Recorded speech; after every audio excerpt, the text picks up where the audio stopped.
Good morning, good afternoon, good evening, wherever you are in the world. I know this came out of nowhere, impromptu, on the spot.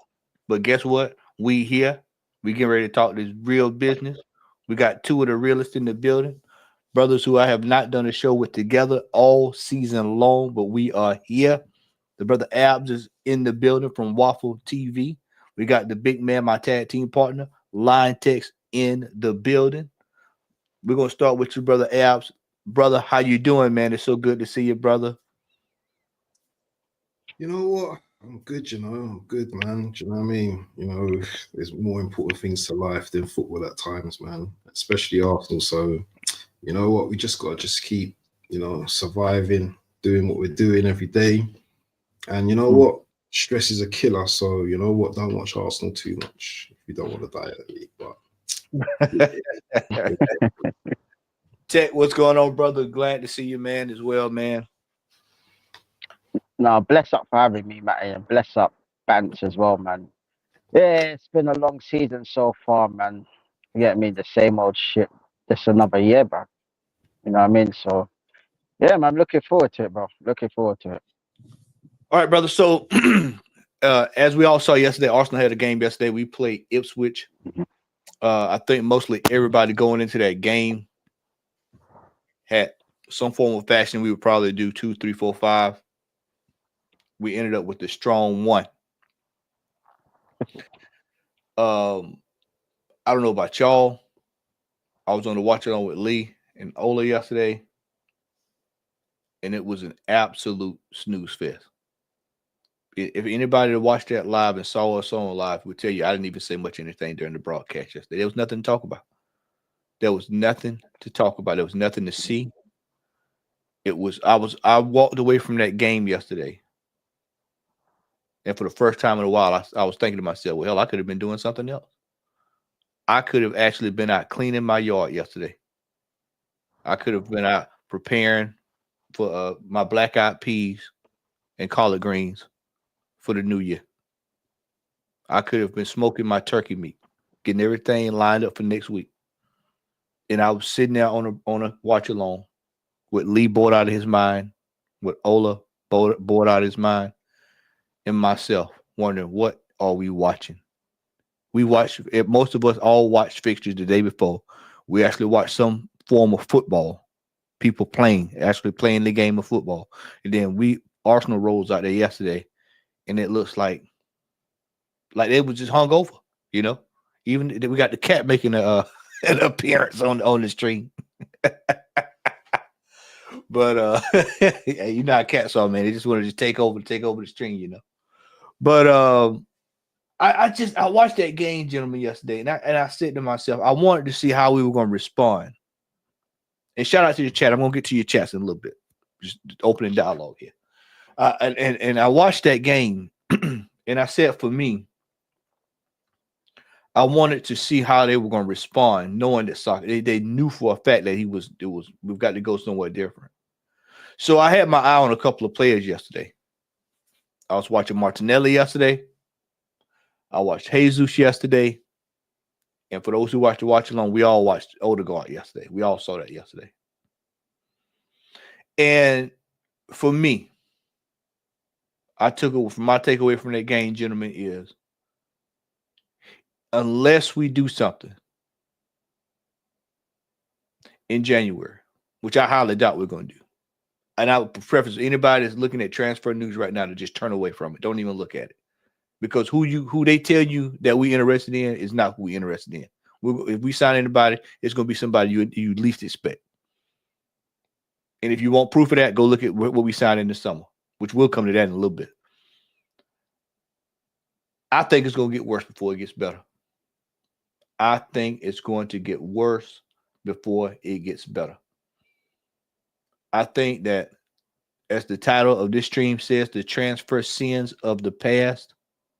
I think that we did not go out this summer. We did not prepare ourselves for these type of situations. We screamed and we shouted. People called us negative. People said, what are y'all moaning about? What are you complaining about? We spent this. We got Super Kai. We got that. People are running around with he scored. Kai Havertz scored yesterday. I mean, that cat that was just up there on the screen could have scored that goal that Kai Havertz scored yesterday. This is the problem with this team is the consistency. And that was one of my things I wanted to see yesterday with Jesus. Now, Jesus scored 2 games running back to back against Crystal Palace. This was inferior competition yesterday. By all intents and purposes, ladies and gentlemen, this yesterday, what we played was inferior competition to Crystal Palace. Crystal Palace would have beat that team yesterday. We rolled up yesterday, and all we could get is 1 goal. We had Magalhaes missing point blank sitters, you know. And the whole time we're sitting there watching all this. We watch Odegaard. Odegaard is passing backwards. He's even instructing people to pass the ball backwards. So that makes you say, well, who told him to do that? We know who told him to do that. The manager. The manager. Ipswich Town showed up yesterday. They weren't even trying to win. Wasn't even trying. If they could get a draw, they would have took it. Two banks of 5 is what you saw yesterday. And Hutchinson running around, you know, trying to do all the dirty work. Basically like a young man, you know, who don't know any better, just running around. I mean, he's doing okay with just running around. You know, when you're young, just run. You just run around with no purpose. And so that's what we dealt with yesterday. Now, before I turn it over to the guys, I'm gonna tell y'all like this. I'm gonna keep it 100% real. Y'all know how I roll. Those who follow this channel know how I roll. Anybody who knows me know how I roll. I'm gonna keep it 100% with you. Keep it a buck. If you think that performance yesterday is gonna fly against Brentford and Brighton, I got something for you. If we show up with that same performance that we saw yesterday, ladies and gentlemen, we're going to be in a world of hurt. I talked to Brother Kenny this morning. I told him, I said, if you watch Manchester City and you watch Arsenal, it's the same team. We have the same problems that they have. The only difference is where we are on the table. But I'm gonna keep it a buck with you on this too. We dropped 2 games. We it ain't looking too good. We got Forest. We got Newcastle. That Newcastle tie, you better get concerned. If you ain't concerned already about that Newcastle tie in a couple weeks, you better start getting concerned right now. Because that performance yesterday will have that tie over in the first game. If we pull up there with a performance like that against Newcastle, you can go ahead and book it. It's over. The next 6 fixtures that this football club has is pretty much going to set you up for the rest of the remainder of the second half of this season, because we've got nowhere to hide. We have officially nowhere to hide. And you gentlemen, you know who I blame for a lot of this, y'all too? Y'all know who I blame for this? I know y'all think I'm going to say Arteta, don't you? Say Arteta. I'm going to blame these fans, because this summer you did not go out there. You did not go out there. We sat right here in May. We all sat right here on emergency stream, legendary. Go back and watch it. Legendary 12-hour emergency stream. And we sat there and we said that performance at the end of this, at the last game of the season, when they was in that stadium cheering and going on, they should have been raising Cain, saying, we demand world-class play. We demand the absolute best. We demand backups for these players that are adequate, on par, or above than what's already in this team. You had super fans. You had powerhouse gooners. You had the red elite were out saying, oh, how can we bring in a player that could upset everything, that will stop the progress of this player, that will stop the progress of that player? Now, all of a sudden, we're in a situation where we need another player that's world class or better than soccer, or on par with soccer. And what do we have? What do we have to go to? What do we have to look for? What you thinking, Jesus going to do it for you for 15 games? You think Trossard's going to do it for you for 15 games? Martinelli, you think he's going to do it for you for the next 15 games? Oh, man, we in a world of hurt. We are in a world of hurt, ladies and gentlemen. This is all because we did not do what's required. And you even hear, I've heard 2 rumblings today. I heard one picked up a lot of steam last night. One name I heard picked up last night. A lot of steam on this. And if this team show up at the end of January with with Calvert-Lewin, let me tell you something. Let me tell you something. If that's the best we can do, and then you telling me, I'm hearing folks this morning, Sterling is going to right the ship. Brother, he's part of the problem. He's part of the problem. Not by his doing, but he's part of the problem. This football club has some serious questions it needs to ask itself after last night's performance.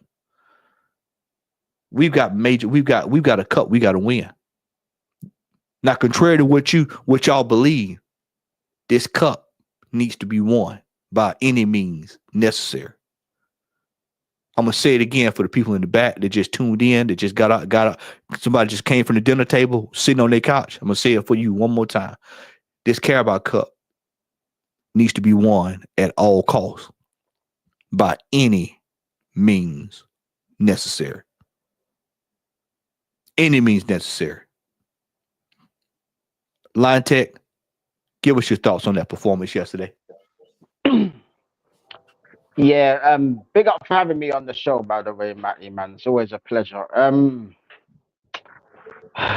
Bruv, it's the same old, isn't it, fam? Like this team, you never know what you're getting with this team. But one thing you do know you're gonna get, it's a shit performance somewhere down the line. You know what I mean? That's the one thing you can say about Arsenal, that you know this performance is always in us. Because I know there must have been top gooners that were getting gassed over the last result against Palace, but you know what's coming around the corner.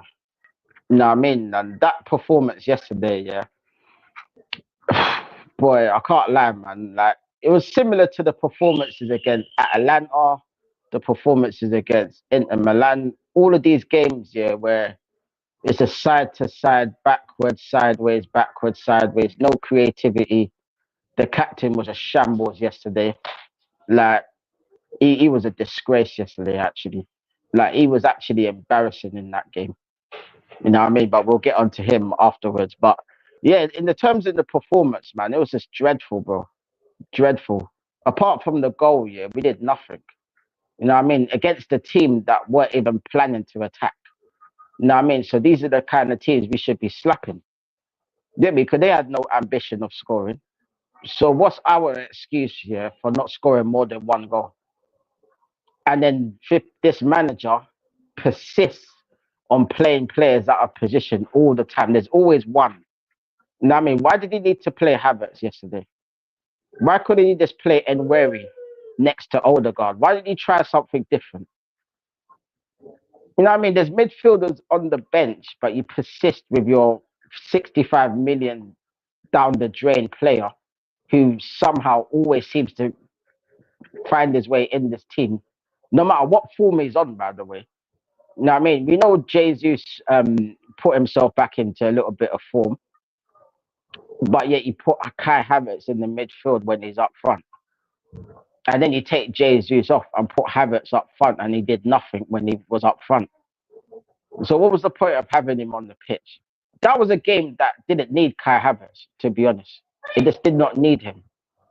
You know what I mean? We could have even done Martinelli up front at this point. You know what I mean? Try something different. It's the same thing every week, bro. You know what I mean? And it's boring. Everyone here is bored. We're all sitting here watching these games, bored out of our mind, thinking, why the hell are we watching this game? You know what I mean? That's literally the levels it's got to now, Matty. We need major reinforcements in January. I know we're not going to do it, so I'm not expecting us to do it, but that's what we need. You know what I mean? To get anywhere this season, we need reinforcements, bro. And with Saka being injured for as long as he's been injured, if we don't get anyone to play on that right wing, then boy, I'm telling you now, it's not going to end well, bro. I'm telling you, it's not, bro. And that Newcastle game, like you were saying, Matty, boy, if we turn up like that, with the form they're in, they will smack us. I'm telling you, bro. We need to watch out, bro, because they got a clinical striker that we don't have. You know what I mean? So we make any bozo mistakes here, he's gonna punish us. So the performances do need to improve, man. And there's a lot of work that needs to be done with this team, fam. A lot of work, bro. A lot, bro. We need, and I told somebody this morning. Let's just say in a perfect world that Arsenal decides to go get active in the transfer window. It would take right now, and with the way this team is constructed and the injuries and how susceptible we are to players being out, we would need 4 to 5 players. Now, I know that sounds outrageous to some folks. 4 to 5 players. We need 4 to 5 players that are better than the players in the team right now. You know, I watched a documentary the other night. I was up watching a documentary on Sir Alex Ferguson. And guy asked him a question. He said, well, what kept you going in 86, you know, when you first got here? You know, what kept you going through that period? He said, because most people were ready to get rid of you. You know, he said, if I could instill the hunger and the desire into the players, that will push them forward. He said, so when we won the title in 93 and 90, was it 93, 94? He said, we won the title. He said, if I could just keep the hunger alive and the desire to be successful, the hunger. He said, without the hunger, we couldn't have did any of that. When you look at our team, where is the hunger at? Do y'all see the hunger in Odegaard? See, when Wenger came into this team, the hunger was already instilled in this team, most of it anyway. When he bought Vieira, hunger was already baked into the player. You didn't have to go try to get it out of him. You didn't have to try to come up with philosophy. When TT came into the club, he was already hungry. You know? Fabregas, even as a young child, you could see he was hungry. The desire was there. Alexis Sanchez, when he came into this football club, the hunger was there. What did Bellerin say? We know it was there because Bellerin said what? He wants to win all the time. He wants to win a little bit too much. The hunger was there. When you look at our attack going forward, where's the hunger at? Where's the desire? See, when people think I talk about the transfer window, people go, oh, well, he just want us to go splash the money on the absolute best. That part of that is true.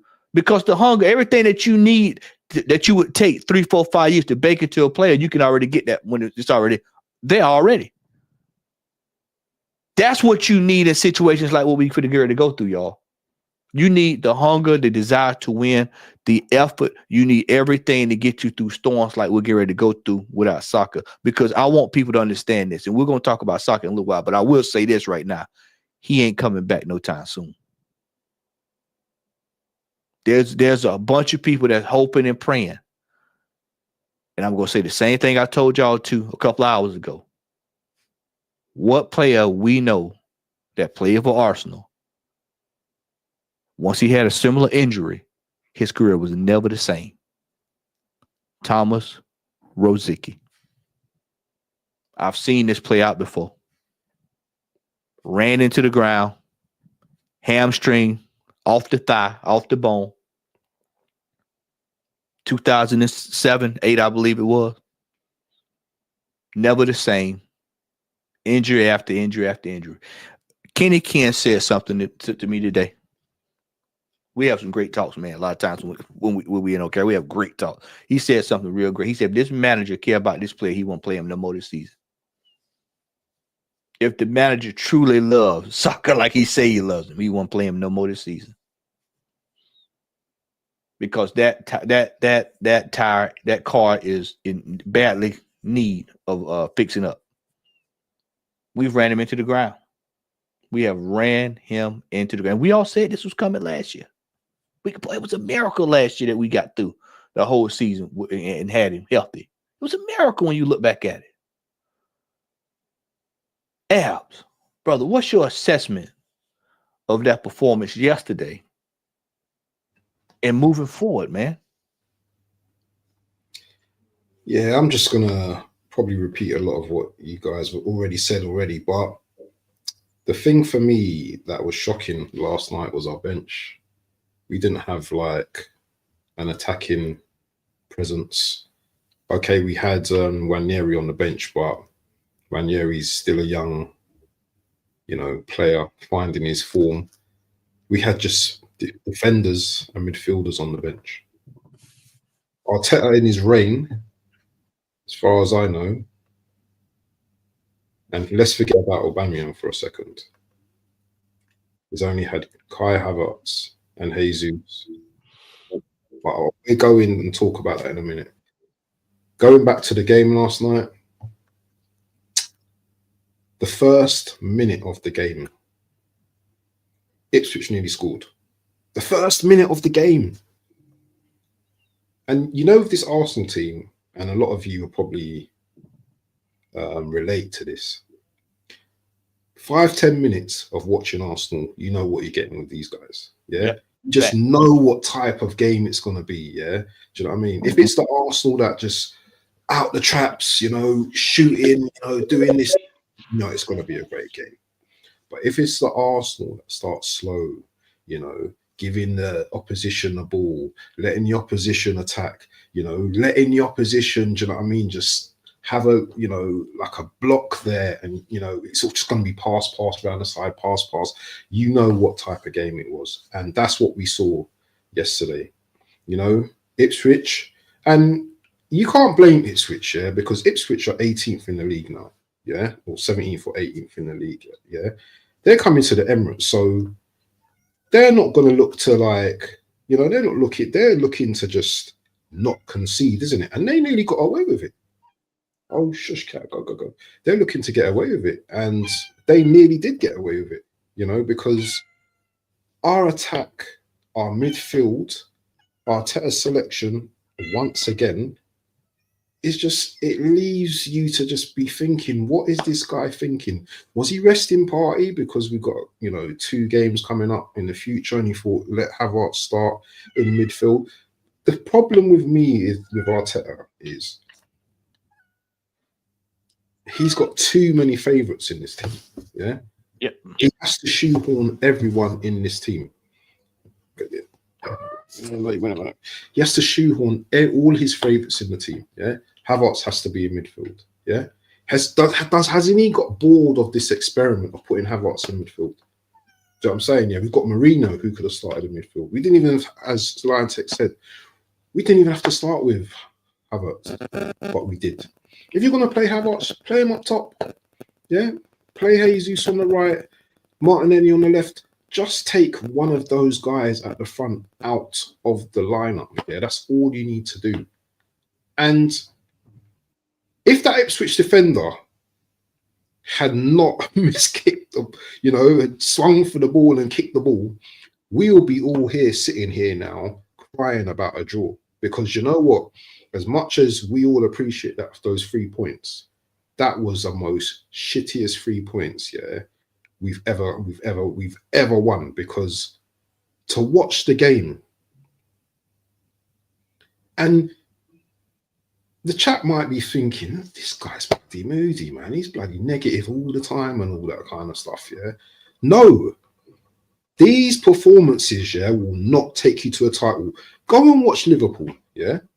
Go and watch Liverpool against Leicester. Go and watch Liverpool against any other team. Any of you that are watching a Liverpool game, yeah, will see Liverpool, if they're losing 1-0, whatever, you say to yourself, Liverpool winning that game anyway. Can we say the same about our team? Can we say the same about Arsenal coming back and winning a game? Yeah. No, we can't, because this team at the moment, and I'm going to stop what I'm saying in a minute so Matty can continue. Take your time, bro. Take your time, brother. Land it. At the moment, yeah, I went down to the Emirates on Christmas Day and I thought, let me just, just revive that love, just stand outside. I feel the energy and everything. And it just wasn't the same for me, bro. I was just standing there with my family and we're taking a couple of pictures and everything and stuff like that. I'm thinking, this Arsenal isn't the same Arsenal that I grew up with. Do you know what I'm saying? I was watching this game yesterday, yeah. When you're yawning constantly, your eyes are dripping and everything, yeah. I was watching this game. Listen, yawning and everything. I'm doing a watch along and I'm yawning and dribbling and everything. You know what I'm saying? The perfect movie to put me to sleep last night. And this manager, I'll tell you right now, yeah, I'm telling you now, yeah, all he's gonna do is lie to you people, lie to you fans who love your own club. All he's gonna do is peddle lies consistently. What was it? If we see anything, yeah, that's spectacular in the window, well, what have we got that's spectacular at the moment? We have nothing that's spectacular at the moment. We have no attackers on the bench last night. Yeah? Yeah. Big up Tony, man. I ain't gonna say no more. I'll do my thing with it. Tony Clark, glad you made it on in, brother. What was your assessment of that performance last night, brother? See, yeah, big ups, of course. Big ups to my guy. I mean, I work with this guy almost, most times, and of course, me and him have a, shared relationship together. Abs, big ups to you, man. Doing lots on your channel. Big ups. I saw you did the watch along yesterday. Big ups to you. I know that was a very, very drab watch. I mean, boring Arsenal. Come on, man. I mean, that was what rang out, at the stadium yesterday. I'm sorry you had to watch that yesterday. Big ups, Richard, man. It's been a long time, Long Text TV, man. Big ups to you. Merry Christmas. Big up, and big brother. up to everyone who is in the charts. Yeah, I mean, of course, the Southern Gunner, it's always a pleasure coming down here and chilling with my brother from the Southern side. Aces, Hendon Gunner, big up to you guys down there. See, yeah, I mean, let's just get straight to the point. Yeah, I mean, yesterday was to such an embarrassing. I mean, I did a watch along yesterday. Abs even came down to the show yesterday and he was in the charts.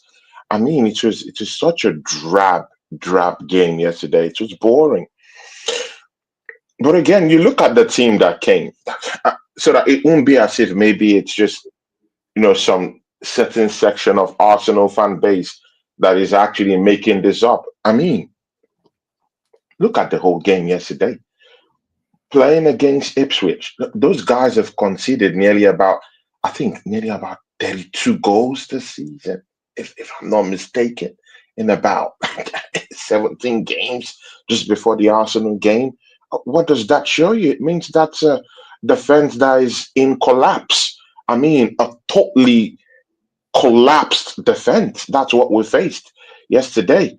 And they came to our home yesterday at the Emirates on our own ground, and we couldn't even shaping up the difference in terms of the goal difference we have with Liverpool, at least shortening up, shortening the numbers up. I mean, it's such a drab performance, embarrassing.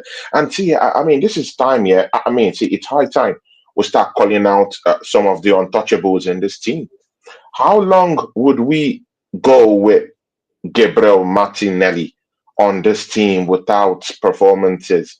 I mean, game in, game out, no performances. One of his biggest assets as a player is his pace.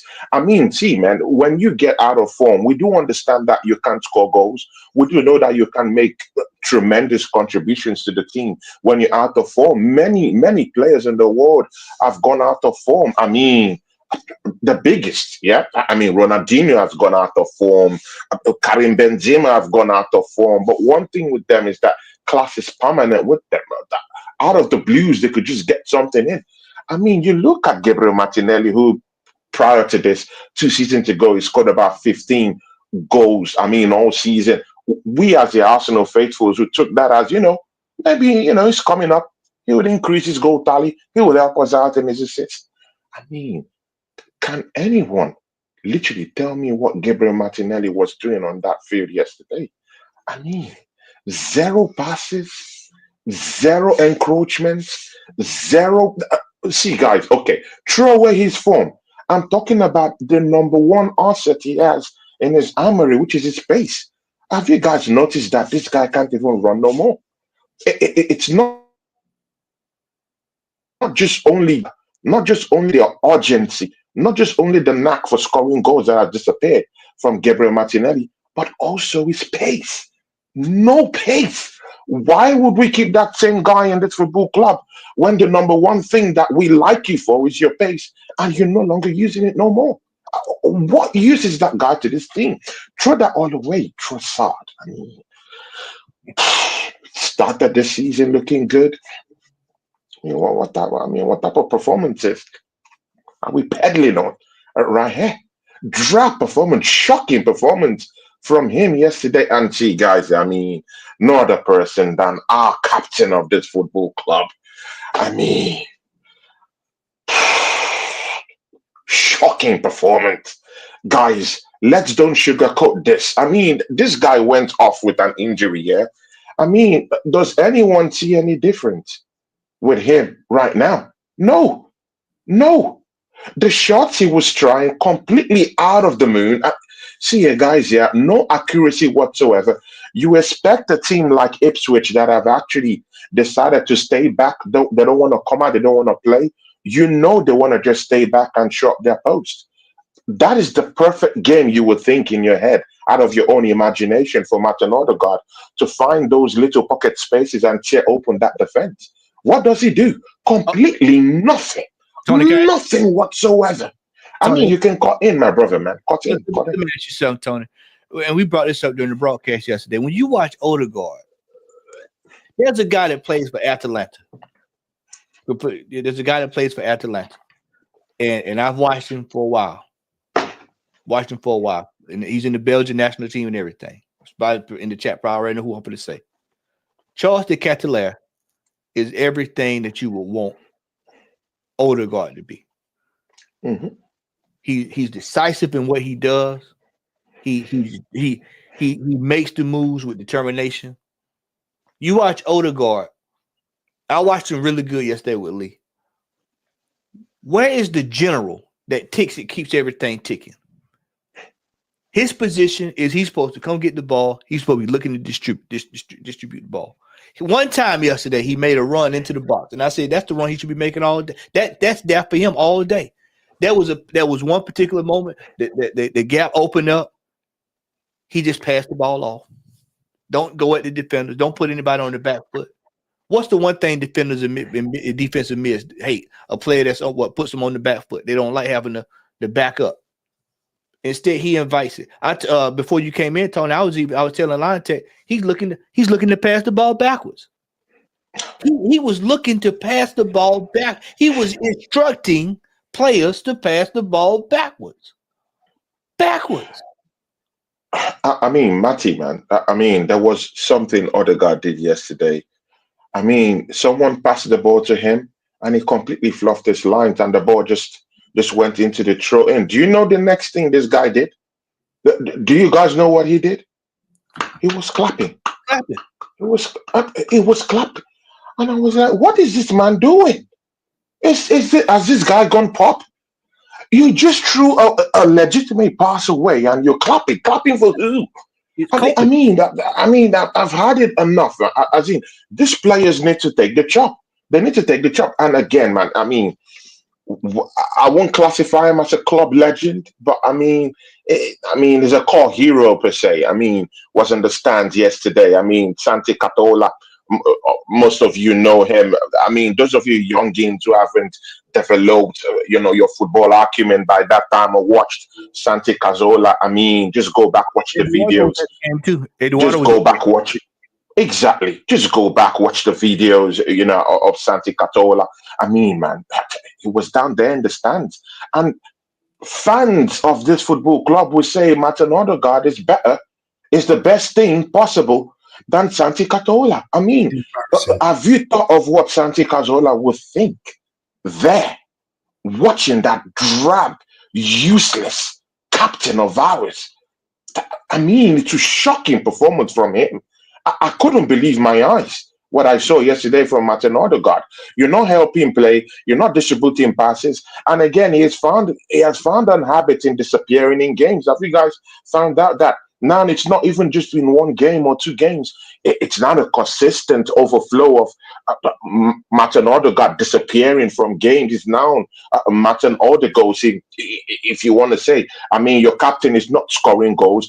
Yeah, he designs, a few passes here and there when he came back from injury, but that's not enough. This team was built around you. You should be giving us more than enough to go by. And again, I even expect you as a football captain of this football club, and again as a midfield general of this team, to actually cut open an Ipswich defense that have conceded nothing less than 32 goals this season. I mean, it doesn't make sense. You're that guy. You're the guy we trust in opening up play, distributing passes here and there across the team, taking certain positions in terms of maybe scoring goals, taking shots outside the 18-yard box, and you skied your shots that you took home. I mean, he skied most of those balls away. Apart from that, he couldn't pick key passes and open up play. It was so weak. I mean, see, and that's under big criticism of our football captain. Did you guys see what Phillips was doing all game yesterday? He was throwing his weight all around, offensively, and even at times in the middle of the park.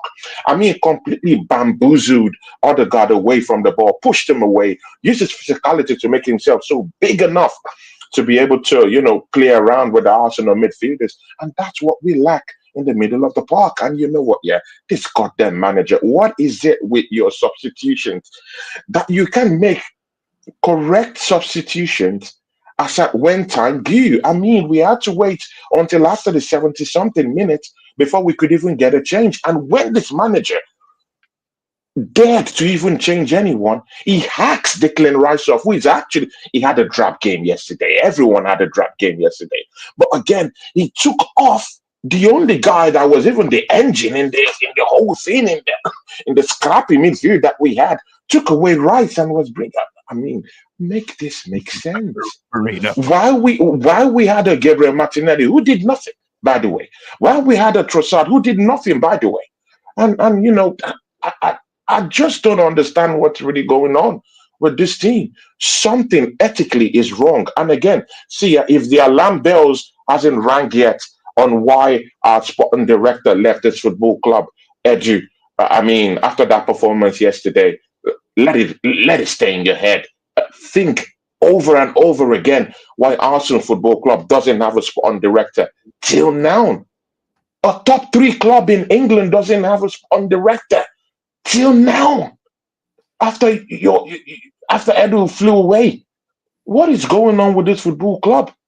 But I mean, I've also heard criticisms of Kai Havertz, but I'm not buying it. His builders out again. I've told you, I want to be very, very fair in my criticism. I'm not gonna, shy away from some certain facts that, yes, I know he's not the striker we deserve, but I mean, he's come out here to bail us out yet again. And I mean, they're throwing abuses on him. Is it Kai Havertz that is going to put himself in the striking position, or is it the manager that is, taxed with that argument to actually get the right place to use Kai Havertz? I don't fancy Kai Havertz in the middle of the park. God damn it, I don't want to see him there. But this same manager is the same manager that has hacked away, the most performing midfielder we've had this season in Thomas Partey, relegated him in the bench, and whenever he comes in, he tucks him in right back position. Is that the manager you would defend over Kai Havertz? What's going on here? He started him in the midfield. We don't want to see Kai Havertz in the midfield. We've told you time and time again, now that we don't have a striker, Kai Havertz is the guy to put in down there and get us some goals. Because we don't have any striker down there. And he bailed us out yesterday. That's what some of these gooners don't even really understand. Throw that all the way. It's hurting me what really happened to our team yesterday.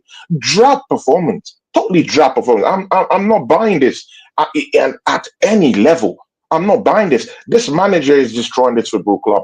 We need to do something about this manager, Matty. I'm not happy about this manager. He has destroyed this football club. He's destroyed some of these players that should be getting ahead. Martinelli, look, he's drab. Look at Trossard improving at the start of the season.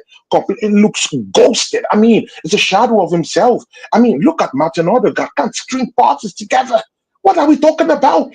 Thomas Partey, the best midfielder at the start of the season. It's been tucked at right back. Even if he's not tucked in, he doesn't even have gameplay. What are we talking about? Something has to happen. Something has to happen. And Matty, Richard, of course, I will soon pass the baton. Abs, there is no better time right now than looking at the January transfer window if you are Arsenal Football Club. But guess what?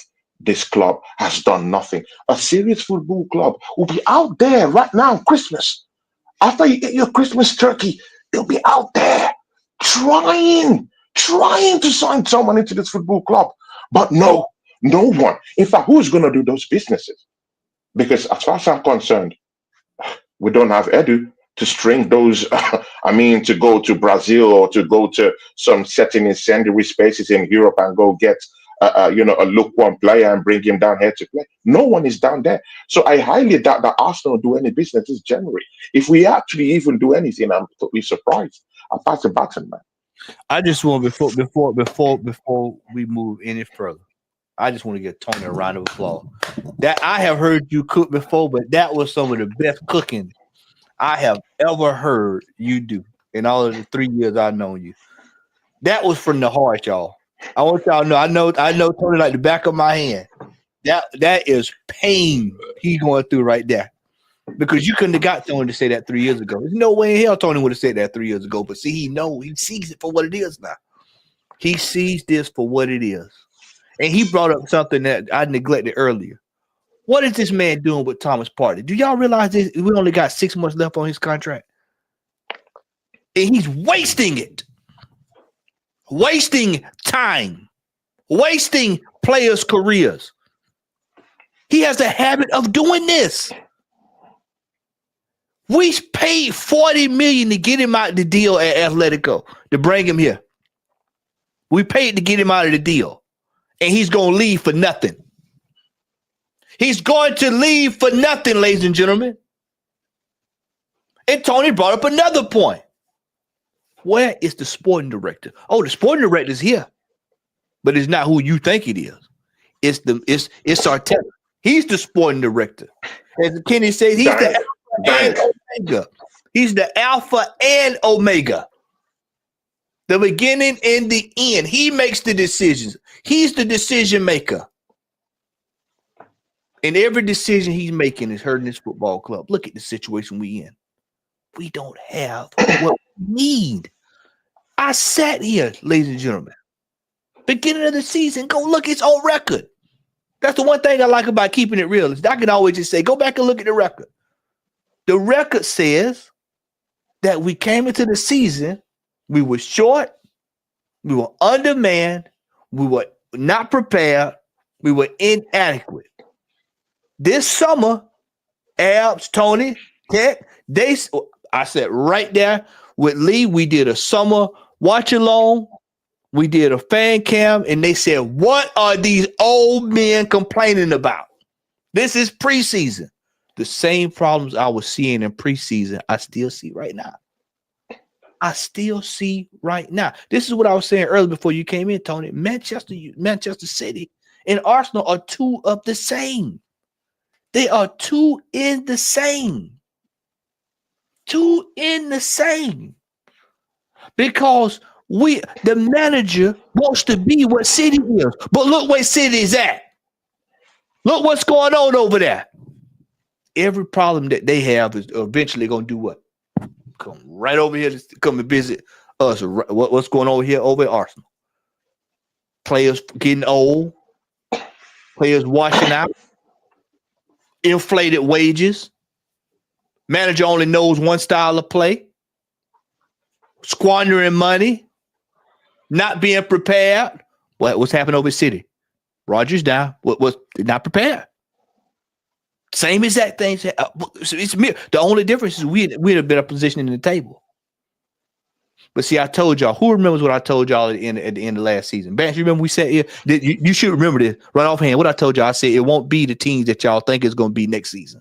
I said there's going to be some new people showing up to the party. Well, who's at the party? Who's at the party now, y'all? Sure. Not Forest is at the party. Sure. Newcastle is at the party. Aston Villa still at the party. Huh? Nottingham Forest. I mean, guys, Nottingham Forest. Guys, Nottingham Forest. Look at the way they're playing. They're kicking the ball all about, knocking the ball everywhere. They're scoring goals. You can see from top to bottom, the basics is being understood by their manager.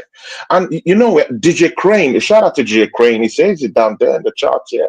And that's something Abs, I mean, of course, I would like us to talk about it on our show together, Abs, later on.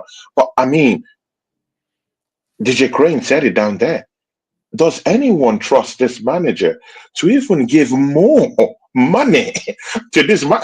See, people don't really realize how screwed we are because this is where the screw is. We're screwed totally. I mean, I know Richard doesn't trust this manager. That's for sure. Everyone knows that. I mean, Abs understands this fact. I mean, me and Abs can come to an understanding that this manager, we can't entrust him with that. Matty, totally, we can't even have that discussion with Matty at all. I mean, me and Abs can have that discussion, but I mean, Abs, I mean, no one can trust this manager with extra money. And again, we are the ones telling Kroenke, you need to spend money. But I mean, Kroenke has even spent £800 million, and this is an American. I mean, he's not a sheik.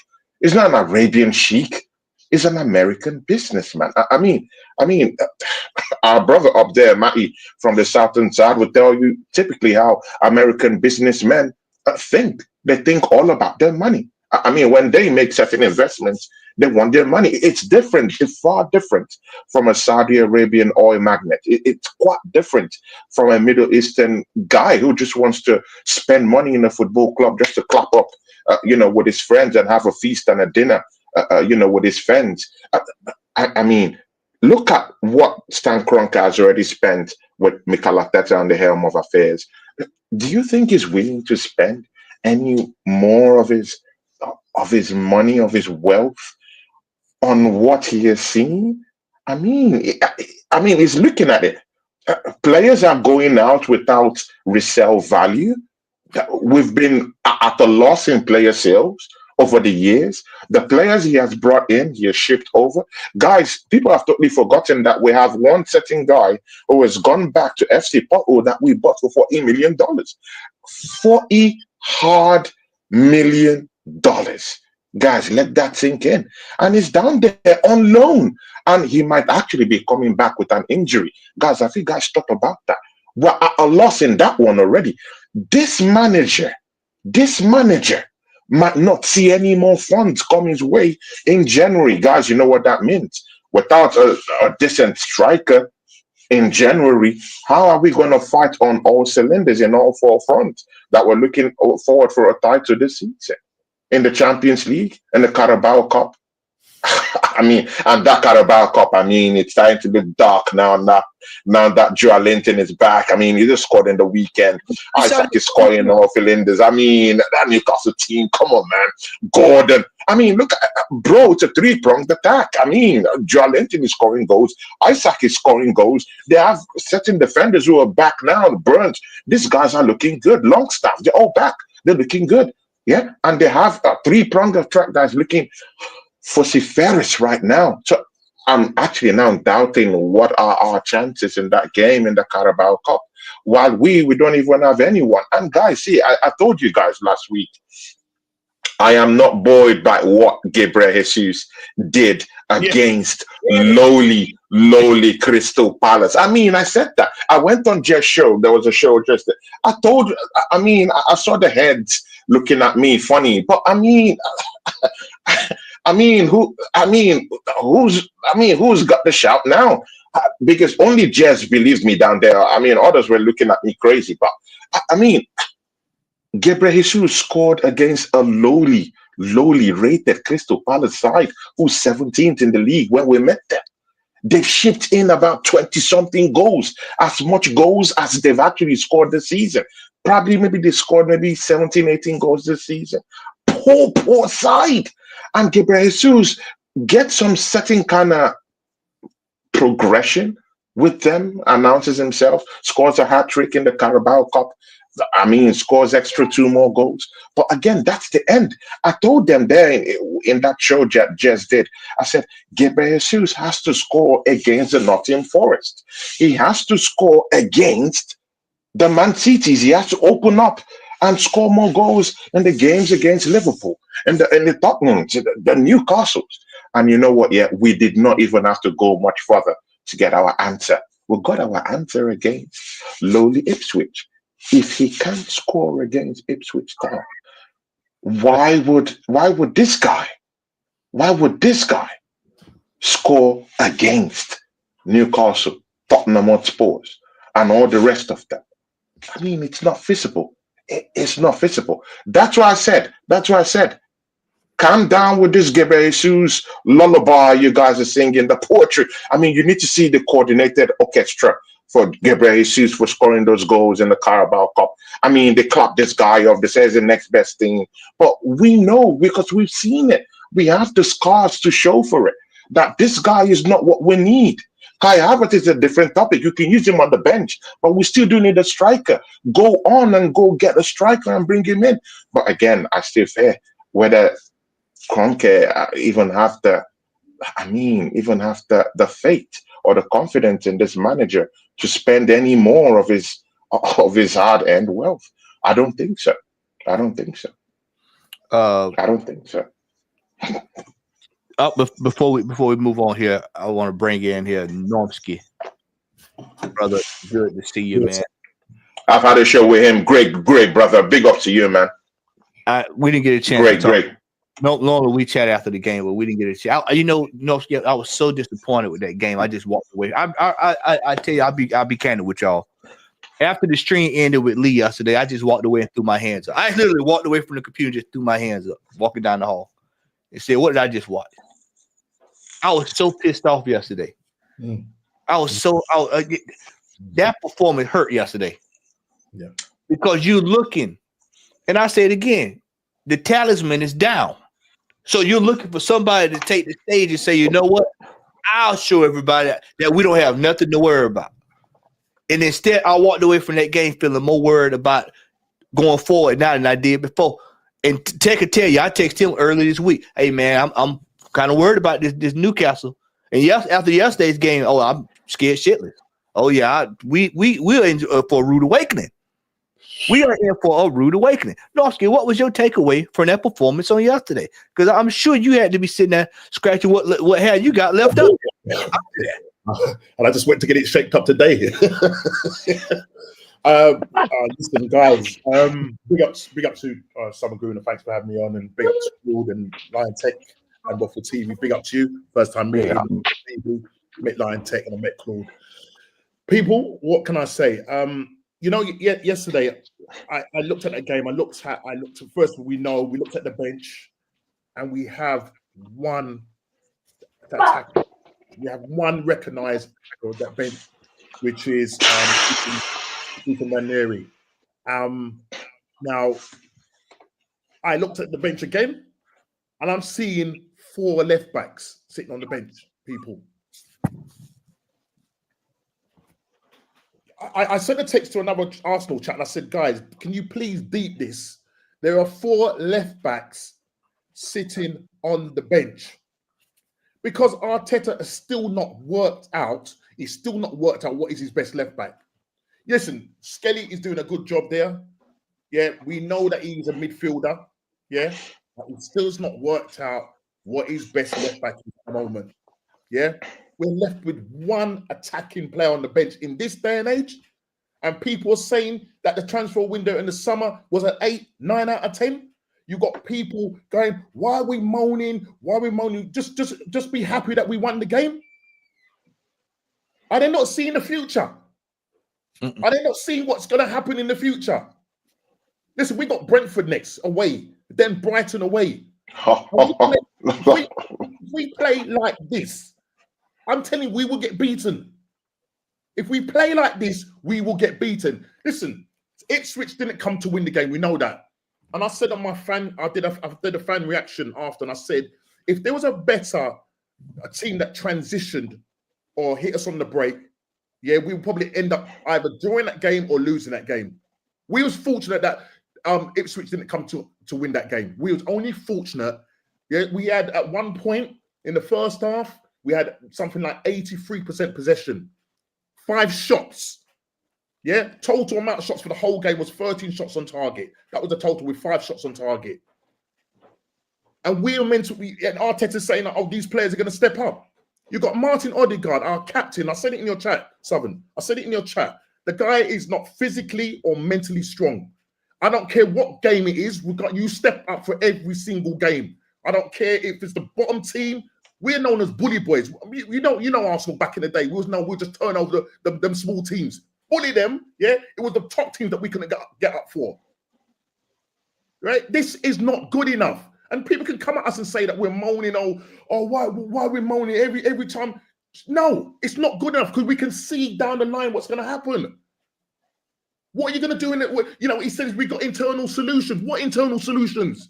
The guy is lying to us. Yeah, I'm tired about weeks, and he keeps saying in his post-match conference, weeks. Saka's going to be weak. Just say it as it is. The man has got a grade 3 tear. He's had an operation done. What are you trying to put this idea into some of these fans, these Generation X fans, yeah, that just think, let's just hope. We're a team that live in hope, man. We're Hope FC, Cope FC. That's what we are. Hope strategy. I mean, we have a brother up here who has given us an epistle on that. I mean, he has a Bible on that alone. I mean, go to the show he had last year. He has that there. Hope strategy. I mean, what are we talking about? This manager cannot coach. This manager cannot coach. And the thing about it, you've got players, yeah. You look at this, yeah. You've got a load of players. He wants versatile players. He's bringing on versatile players, but they can't do a job in the system. When the system fails, yeah, you're coming up against a low block and a mid block, and it's failing. You don't know what to do. You're scratching your head. I've never seen a team. We're the third biggest team in the country, and we're going on like this. No wonder Edu left. Listen, let's wait for his memoirs. Yeah, when he comes off his job, whatever it is, yeah, his holiday, whatever it is. Let's hear what he's got to say, because we're gonna know who's really up, who this is down to. Because at the moment, Arteta is running the ship. If Norsky, sorry for running, guys. Sorry for bro. Hey, this is what you got to say here, bro. Hey, let it go. No, I completely agree. Great one. Hey, check this out now. This is why I said this summer I'm going to have a vested interest in the transfer dealings at Nottingham Forest. I'm going to have a vested interest deep in this, because if I see one top player go over there, then I already know what the process. Okay, we'll shut it down. The mole is now. Yeah, we know where the problem is. Yeah. We know where the problem came from. And then I'll issue an apology to Edu, myself, on this channel, because y'all know I was on him like white on rice. I will issue a apology myself to one Edu and say, my brother, I am sorry. Yeah, you did your best here. I've seen the error of my way. I was there, but I'll do that too. And let me go take care of this here, because see, the longer Tony, just go back to what Tony said, the longer this sporting director situation drag out, it tells me that they trying to find the yes man. Yep.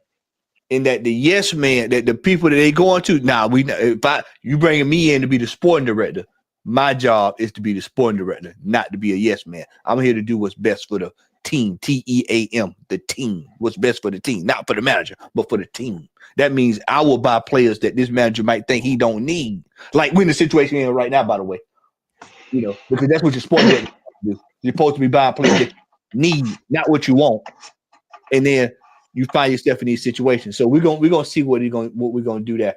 And again, Matty, and again, I would like to say this, to most of the former players who I'm seeing trooping into the stadiums. I mean, just yesterday we saw cult hero Santi Cazorla in the stadium. I mean, at the end of that match, Mikel Arteta, holding him and having interviews here and there.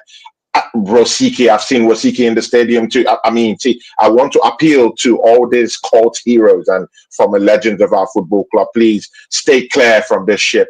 this ship is not a ship you should jump into, because before I was hearing that Rosicky is in contention for that on director position, just like what Marty's saying. I think they're looking for a yes man, because I mean, what's Dean, one Dean guy that left the Manchester United sporting director role, was also in contention for this role. They've completely not given him that position right now. I'm still questioning why is that? Why is that? Because that guy, I mean, he's not a yes man, but I mean, he brings crappy players in it. But again, throw that all away. Olabe, one guy from Real Sociedad, was also in contention. No one has said anything about him. So I'm forced to think towards the direction that Mati is going to, that maybe they're also looking for a yes man who would actually just agree and nod his head to everything that Mikel Arteta wields his stick on. And again, I'm seeing former players coming to the stadium. In fact, they're trickling into the stadium these days. And I'm wondering, what are their mission down there? I'm thinking they're coming for positions. I'm thinking they're coming to look for some little positions in working with Mikel Arteta. Please stay clear. The ship is falling. The ship is sinking. The wheels are falling off. This manager doesn't know what he's doing. I mean, I'm someone that supports the team. Guys in this chart, you guys know me. I'm a very positive person. But I mean, this manager has gotten me, he's gotten me strung up deep. And I don't like what I'm seeing. I'm this kind of guy that I want to support my team. I want to see the best out of my team. In fact, tomorrow, if they win, I'll cheer, because that's the Arsenal guy in me. But again, for how long would we continue with this kind of, I mean, look at that Ipswich performance. If I paid £70 for that, man, I'll be seeking for a refund. I don't think anyone, Abs, I know you like good football. I don't think you would watch that matchup and breathe a sigh of relief and say, oh my God, I got my money's worth. I'll be asking for a refund. No, nobody on this panel is going to go back and watch their game ever in their life. Nobody's going to go back and watch their game. That game. No one. Absolutely. Not me. Tech, I'm going to come to you on this. Shout out to Brother Unique. Always good to see you in the chat, brother. Panel, who would be the best to deputize Saka on the right? Martinelli, Sterling, or Trossard? None of them, if I'm being honest. If we're being real, bro, none of them. No, I mean, we need a new signing. Straight up, bro. That's the simple answer. No, I mean, because none of them really are good enough. Let's just be real, bro. But you know what I mean? We've tried this. We've tried all of this solutions. Nothing's working, bro. Let me ask you this, because Norm brought it up. The manager told us last week. He said last week, I've got X, Y, Z, and then he said I've got Neri. He can play that. So I'm gonna ask you, why did he play him there yesterday? That was Ipswich Town. Yesterday. Now they got Hutchinson over there. They got Hutchinson over there doing a decent job. And then you got Neri supposed to be building him out, and now all of a sudden you won't play him. So why did he play him yesterday, Tech? Because it's Mikel Arteta, bro. You know what I mean? This is what he does.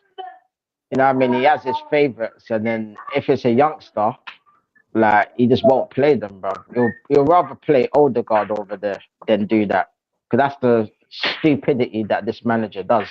You know what I mean? Everyone could see, that, like, we could have just done so many different things, but this manager just does the exact same thing every single game, bro. And you wonder why we're struggling. You know what I mean? I initially thought that, and where we came on yesterday, when I finished watching the game, I was like, "Wow, did he actually not come on?" I was like, "Fuck, you know," I was shocked, bro, because I thought he came on for the last 2 minutes. Then someone told me he didn't even come on. I was like, "What?" In a game like that where we're struggling, Odegaard's being a prat the whole game. That guy, honestly, I've had enough of him, you know. I've actually had enough of him. He's not a captain. He's not a captain, bro. What I saw yesterday was a disgrace. Right? Every single minute getting barged off the ball, giving away the ball, flipping it, flicking his hair like it's some L'Oreal advert or something. Bro, this guy's trash, bro. I'm tired of him, bro. He's too inconsistent, bro. He's not good enough. Like, we need a new number 10 as well. That's what I'm saying, bro. We need so many different players, top quality players in this team, bro. Because none of these lot are good enough, bro. They're not good enough. And this manager ain't good enough. So we're doomed either way, bro. You know what I mean? We're literally doomed right now, bro. Shout out to the good brother Jez in the chat, man. Hope you're doing Big well. up, Jez, Jez. man. Real one Big out up, there. Jez, Big man. up, Jez. You know, Odegaard, that was another position this summer that we all talked about, is that he's moved off the ball too easily, pushed around, as Nomsky stated, lightweight. In the country, we got down here in the South, we got a saying, just light in the ass. Just really easy to be moved around. Just this is and it's really embarrassing. He was out. He came back into the team. All you heard was the Super Reds. They were saying, "Oh, well, he's gonna come back in to be the creative spark. He's gonna come back in. He's gonna bring the team back." Vance, I'm gonna come over to you. How much longer? Because see, they kept showing Santi Gazzola yesterday, and it pissed me off. Every time I see one of our old players that are really good, it pisses me off because I realize what we saw when they played, and then you compare that to now. And they show Santi Gazzola up there, and then you look at Odegaard on the pitch, and then you got our fans out here comparing and contrasting players like that to players like this. There is no comparison. There is absolutely no comparison at all. When you look at Gazzola, that's the player we should be signing. That's what we should be going into the window getting. Whether it stunts this man, if they saying that's going to stunt Odegaard's growth, and Odegaard is almost 30, ain't too far from 30, then bro, we need to be having some serious discussions about growth at this football, what growth looks like at this football club. Vance, what's your take on this situation here? Well, first and foremost, don't disrespect my G, Santi Cazorla, for a start. Don't even talk on him on the same levels of Odegaard for a start. 2-footed, yeah. Left foot, right foot, pinger. Do you know what I'm saying? Yeah, move past players. He wasn't the quickest, but you know what? Yeah, what he had was a vision and a brain on the pitch. Yeah, he didn't go hiding after a few tackles. Do you know what I'm saying? And take me off. You know what I'm saying? Yeah, he weren't that type of player. So for these Gen Zs or whoever's making the comparisons, yeah, please don't talk about Cazorla, yeah, because in this day and age now, he'd be world class. Yeah. For me personally, I thought he was a world-class player anyway. It could be debatable, do you know what I mean? Things and stuff, but for me, quality, that guy was elite. But in terms of Odegaard, we've had this conversation quite a few times now, and it's getting a bit boring now. You know, we know what Odegaard's about. First 2 games when he came back, he looked pretty good, you know, and I thought, yeah, he's back.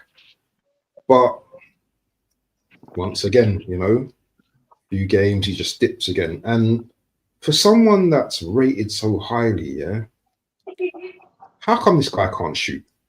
How come this guy can't shoot? Every time I see this guy take a shot, yeah, it's always getting blocked. It's always getting blocked because he takes so long to pull his left foot back. I've watched Odegaard quite a lot. Because he's left-footed as well, he takes so long, yeah, to adjust his body to take that shot. By that time he's taken the shot, defender's like, yeah, come, shoot at me. Yeah, I'm the target now. And there was a couple of things he done what I thought in the game last night as well, yeah. Because I'm not going to shoot him totally, but there was one move near the end of the game where he went through about 2-3 players, yeah, and he shot, but the keeper saved it. Yeah. That's the Odegaard that I want to be seeing week in, week out. Yeah. I don't want to see the Odegaard that goes hiding, that wants to just occupy the right-hand side and just doesn't want to be in the game. That's not the midfielder that we need. And that question that was asked about what we need, yeah, who can deputize on that side, it's Mbeumo. That's the player that we need to deputize, because I'll tell you something now, yeah.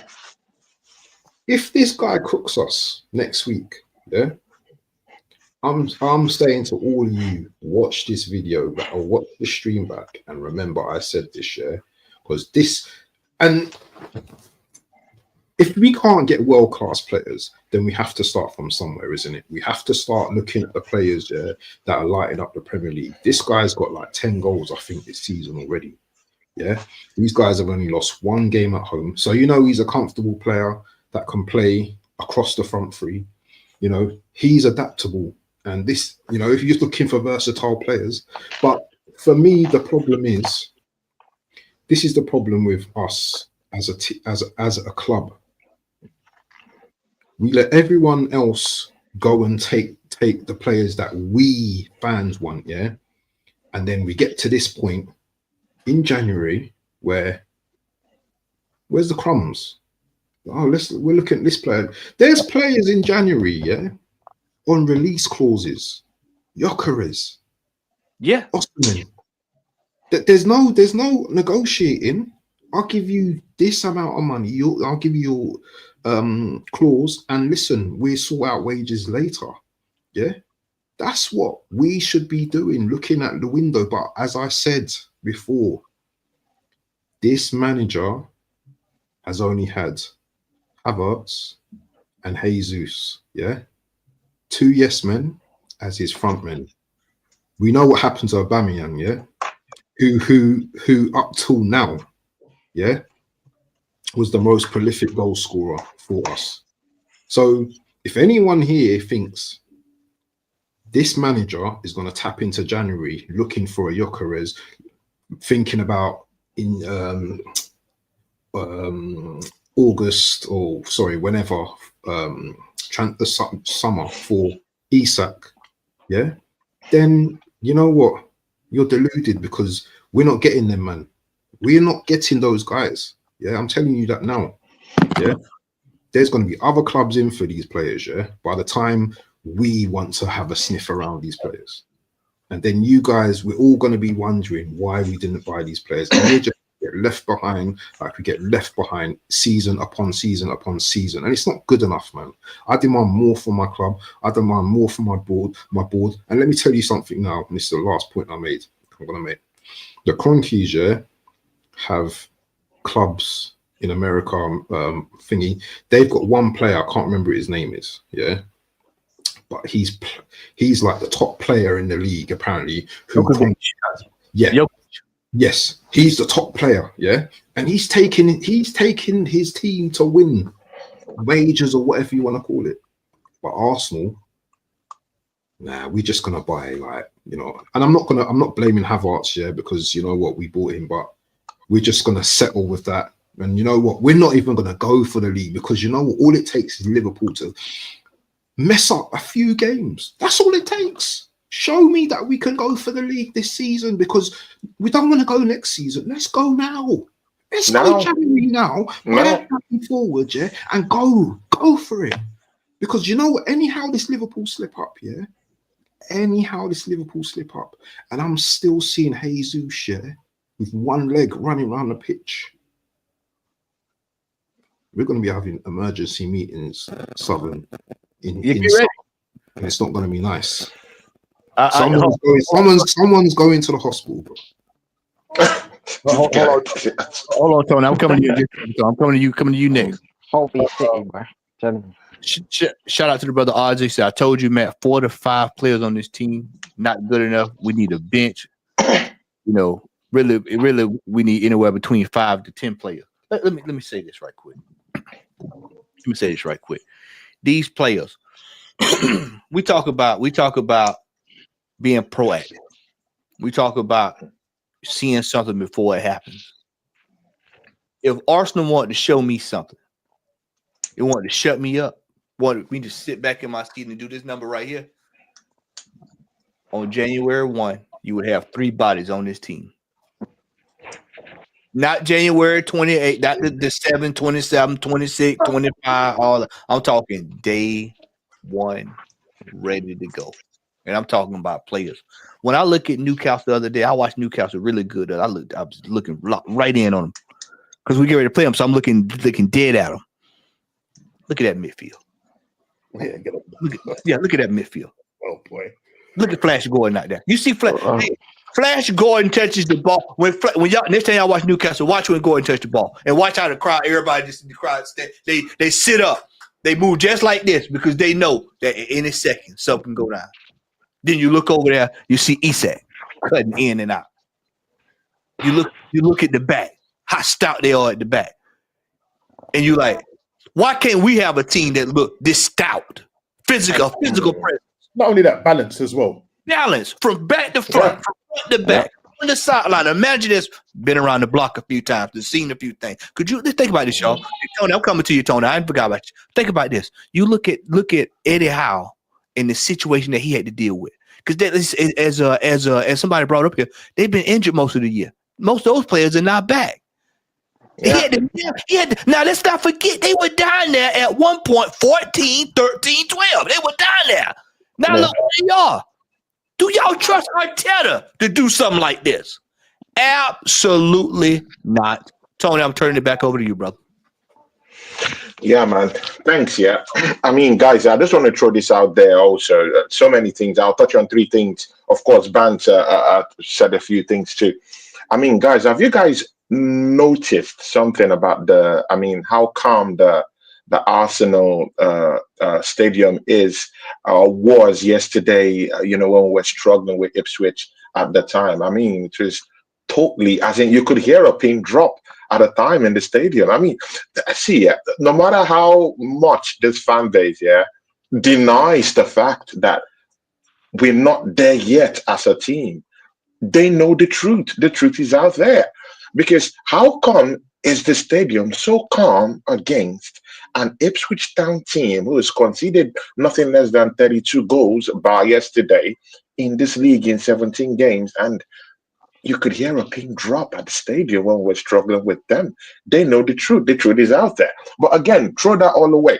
I mean, guys, see, Bant, we're talking about who we could buy or this, that. I mean, Bant, see.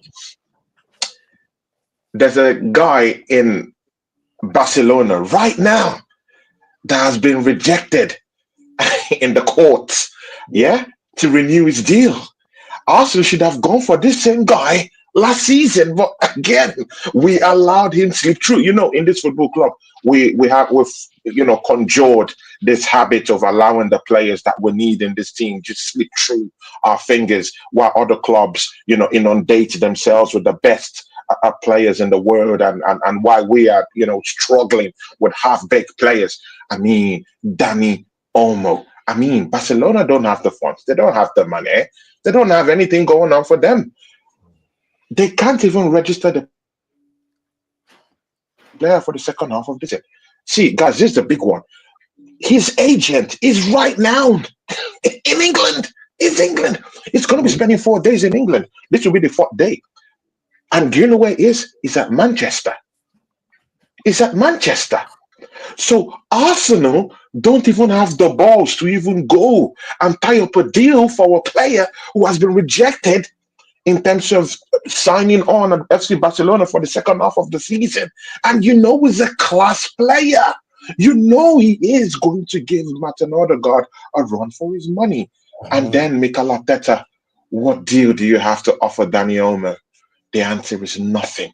Where are we going as a football club when the best of the best players slip through our cracks, slip through this Arsenal football club, and why other teams inundate themselves with the best of the best?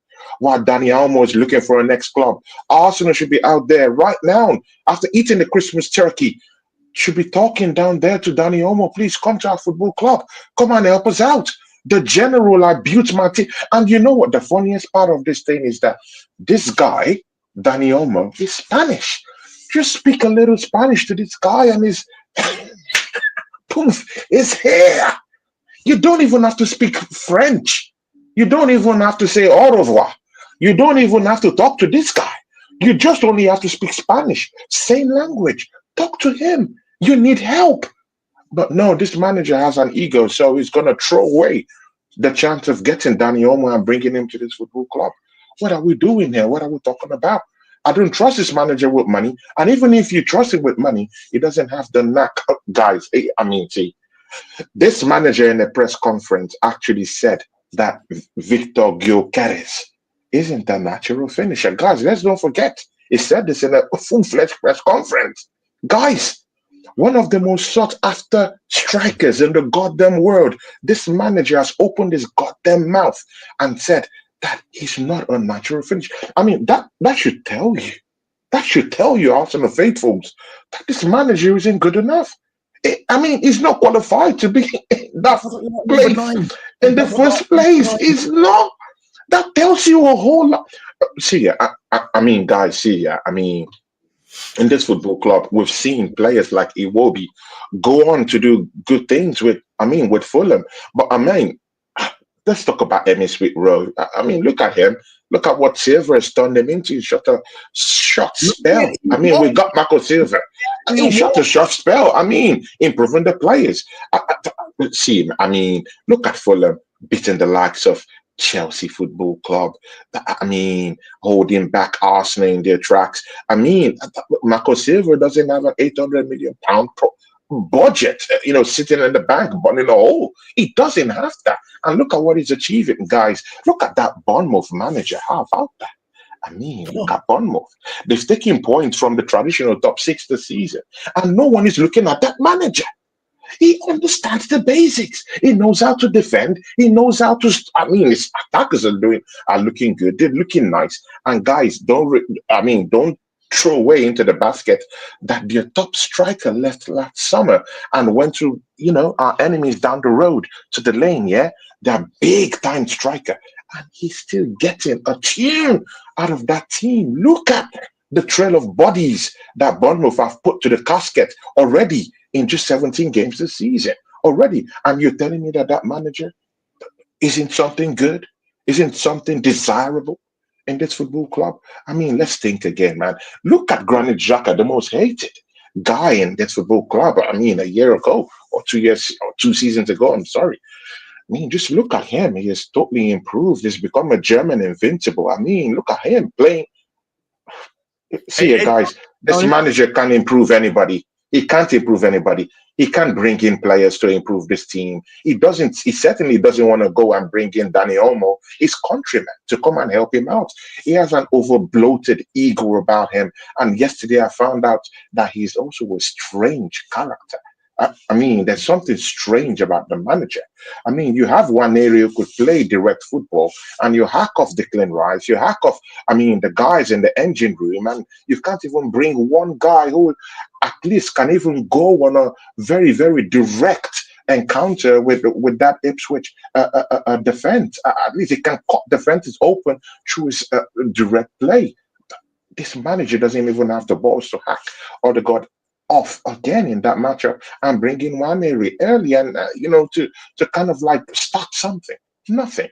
I mean, we're doomed with this situation, but let's see what happens, man. Let's see what happens. I just hope that we don't roast when it comes to this January transfer window. We need something to happen. Oh, Matty. Oh, Matty. Look at who he brings up, man. Oh, God. Look at who he brings up. Oh, dear. Oh, dear. It rained, it pours, don't it, gentlemen? And When it rains, it pours. No, I'm scared. This brother here, he has been in and out the door every time you turn around. This brother here, when is he hadn't played? But what? Probably he hadn't played 3 hours worth of football for this football club. Listen to me, man. I thought this guy had left the club completely. I thought this guy had left the club completely, and I'm hearing that he's coming back in January because we can't get rid of this guy. He went he was on loan to Norwich. He was on loan to he was on loan to Norwich. They didn't find him good enough. You know what? As we're talking, guys, it's like living in the Matrix. I don't know what to believe or not to believe, and there's these deluded, mutilated fans that are just in that moment with Arteta and that Matrix thing. We can see what's going on, and they need to open up their eyes, guys. Listen, Abs made a really good point in terms of Mbeumo or even Wisa. Listen, right? Frank Thomas here. who's got Brentford, who are sitting currently in 11th place. Okay, between their two wingers, their attacking wingers, yeah, they've got nearly 20 goals. Yeah, I think Mbeumo's got 10 and Wies's got 9 in the Premier League. Not in other competitions. This, if you had these two guys in our team, yeah. But you know the worrying thing about this, because Arteta is a destroyer of natural talent. I don't know if we can trust. He'll probably kill them off. True. He destroys natural talent because I can tell you, guys, the Martinelli that I'm seeing now compared to the Martinelli under Unai Emery, bro. Yeah, the Saka that I know. Listen, Saka might be stat padding and all of that. Yeah, he's our most creative player. But Trossard. Yeah. Matty, do you have to even go that low? I mean, Matty knows how to. Oh, look, listen, yesterday. Matty knows how to turn the screws up. Bro, yesterday we had a chance. You didn't have to go that low, man. Let him finish about this Martinelli guy. No, but listen, the chance that we had the chance that we had to turn a screw on Ipswich yesterday, and he brings on 2 defensive players. In terms of, like, you know, you look at that starting 11 because you need options off the bench. I mean, he could have maybe left Trossard on the bench and started Ethan, you know, because Trossard, yes, we know he's not, you know, fighting on and kicking on all fronts. But at the end of the day, when you've got a youngster that you're putting all your hopes on, yeah, and he doesn't bring him on, you look at what's the guy's name? Not to cut you off, but did you find that baffling yesterday? That was one of the most baffling things for me in that game yesterday, is the fact that he did not bring on Waneri at all. That was baffling. It was just absolute baffling. You ain't getting nothing out of Martinelli, and you won't even bring the young man on. But then how you think that make him feel looking over there at Skelly? Now you're looking side out at Skelly on the bench. Like, wait a minute now. Wait a minute. Right. Go ahead, brother. Exactly. Well, Skelly, who we know is a natural midfielder. Yeah. If you watch Skelly yesterday, right, the guy is comfortable. When he receives the ball, he's got that way. He just drops. It's very hard to get the ball off of him. He shields that ball really well. Yeah. And I'm sorry, guys, but this is the problem with Arteta. This versatile thing where he wants to turn midfielders into inverted left backs. Sure. You've got a natural left back in Kieran Tierney sitting on the bench, and you decide, right, listen, I'm not knocking Skelly because he's doing a good job, but when I see him, if he was further up the field, playing in that probably as an 8, because the guy's got lungs on him, this guy can run all day, and he can look after the ball. Yeah, so for me, his talent is wasted on the left-hand side as a left back coming in. Yeah, he can defend. He defends better than Bart Simpson. And Bart Simpson, you know I'm talking about someone good. Yeah, of course. Fourie is a central defender. He's not a left back. No, you spent so much pace in this guy. Would you call a plumber to put a roof on your house? Would you call a plumber to put unless I want it to leak. Yeah, or an electrician to fix your toilet. Yeah, exactly. This is what I mean. But seriously, this Lewis Kelly we're all talking about, do you guys have the confidence in Mikel Arteta to actually allow him stay there? I mean, people are dancing too soon. I mean, we've seen Mikel Arteta, you know, over time. We know he's not going to leave Kelly down there to actually do his thing. You know he's going to hack him off for Calafiori. You know this. I mean, I'm just saying. I mean, we've seen the proof. When our best midfielder this season has been put in that right back, see, I mean, we've seen the proof. When this manager has turned Kai Havertz into a left, I don't even understand that thing, into a left-sided central midfielder. I mean, when you know he should be up there striking. We've seen this manager do lots of questionable things, lots of strange things has been done by this manager. To be very sincere, I like Skelly, but I don't think that Mikel Arteta is going to leave him there to do his thing. I think he's going to tinker with that left-hand side. He is. Oh, you need to see the scars. I mean, I've been in this football club. I've seen the scars. I mean, I've had enough of this manager. But I mean, I know I trust this manager in what he can do. He's going. See, I'm telling you the truth. He's going to play with that left-hand side. He's going to tinker with it. He's going to bring Calafiori in. He's going to even bring Tomiyasu when he comes back from injury. He's going to destroy the whole thing. Sap out the little confidence that kid has in himself. He's going to throw it all away. This manager will do it. He will do it. I bet you he's going to. Does anyone want to bet it with me that this manager is going to remove Skelly from that place and he's going to tinker with that left-hand side? Does anyone want to bet it with me? Yeah. Does anyone want to bet it? Read this right here. Read this out loud. Read this out loud. What does this say right here? What does it say? Ethan Winier will see this manager is damaging his career. Do not be surprised when he wants to leave. Arteta's problem, he thinks he's Pep. What's going on at Manchester City right now? Well, I keep going back. See, people missing all this. I keep saying what you see at City will soon be seen at Arsenal. Stay tuned. It's two of the same. The manager's the same. Look at Amarin at United. It's the same. Same. Exactly.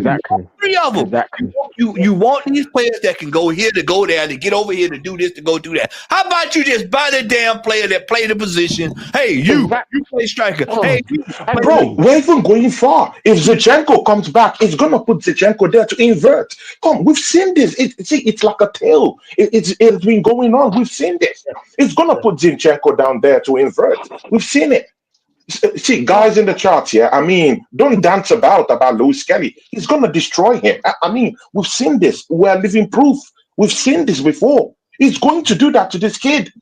Don't jump and just be happy. No, you just have to accept what happens right now. If this manager doesn't leave this football club, Skelly's going nowhere. Because it's going to tinker with that left-hand side. We've seen it before. If Zinchenko comes in, he's going to put him down there to invert. We know this.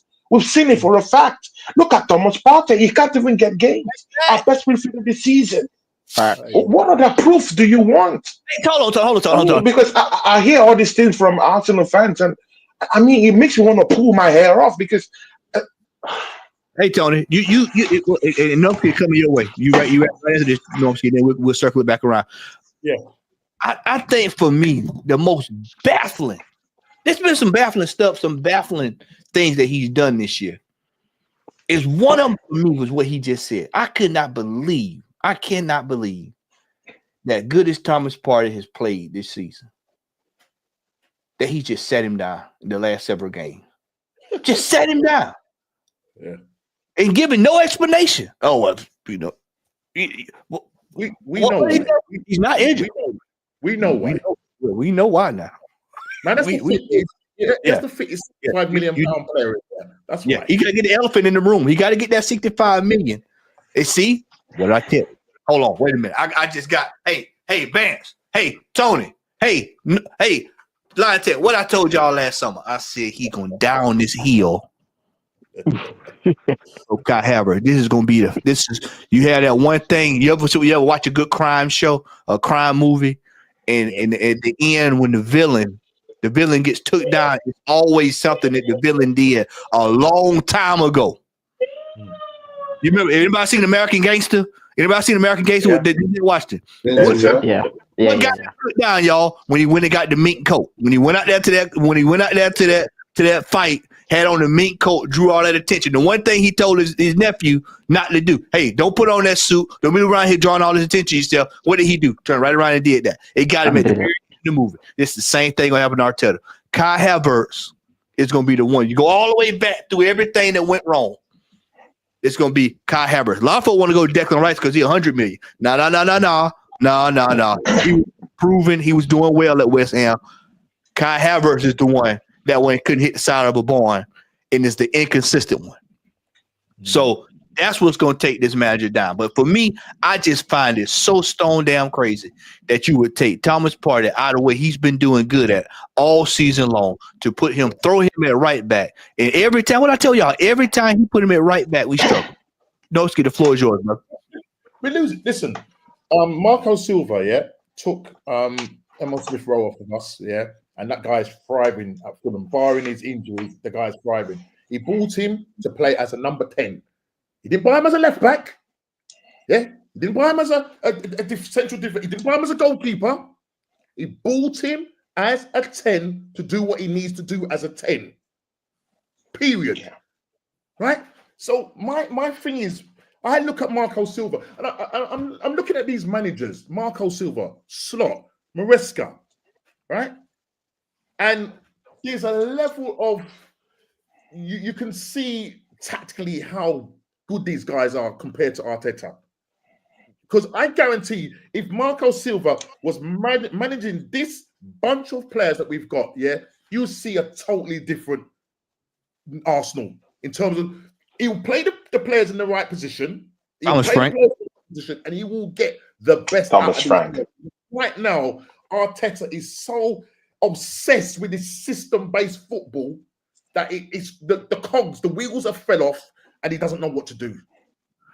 And if you're managing or coaching a system-based style of football, then get the right players to do that. That's why you're going for versatile players. But when people get injured, you're now like, what do I do now? You're looking at your assistant scratching your chin. It's like when he first came in. Yeah, because he didn't have the players to do it. He was scratching the bottom of his chin, like, what do I do? You know these accounts. Sorry, you got these accounts, right? Saying, well, why are we having a go at Kai Havertz and blah blah blah? He scored 20 goals this calendar season. I don't care. I don't care, because what did he get us last season? Nothing. We didn't get a trophy. So why are you telling us about how many goals the guy scored last season? All right, he's our top goal scorer, 7. But there's not enough goals. I don't care how many goals we scored, in 89 goals. We beat the Invincibles thingy. At the end of the Invincible, what happened, guys? What did we pick up? Did we pick up a points trophy last season? Did anybody pick up the 89 points trophy? No. Right? Hey, we are sitting here. I tell you, this team is destitute. People think I be playing when I say this stuff. We are destitute. I have long said you can go get you a manager, just run it to be a manager. Just you can go get Brendan Rodgers right now. You can just drag him out from up there at Celtic, bring him down here, and we get a result out of this team.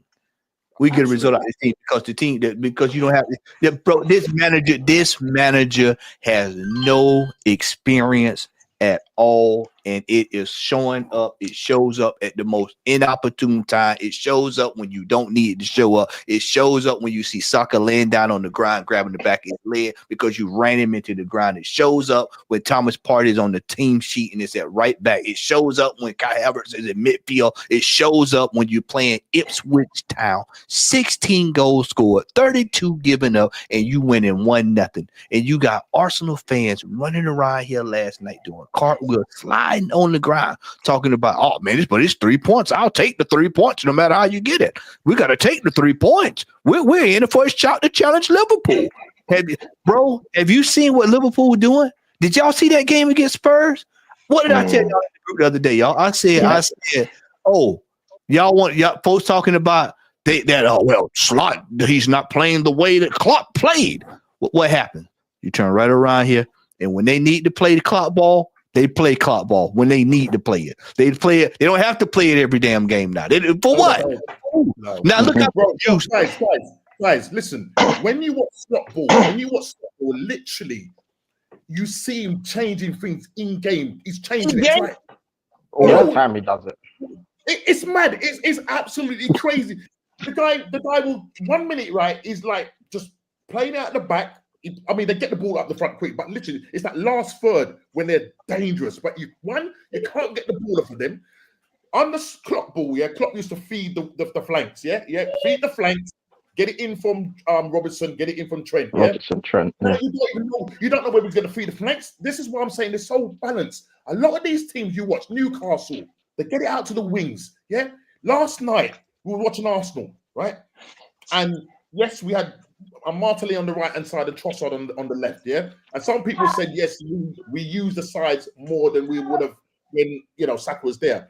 But the problem is, what we need to do is have players both sides where it's balanced, where you know that you can get the ball. When Odegaard picks up the ball, as I say, he does this little dance, like it irritates me. He does this little dance, yeah.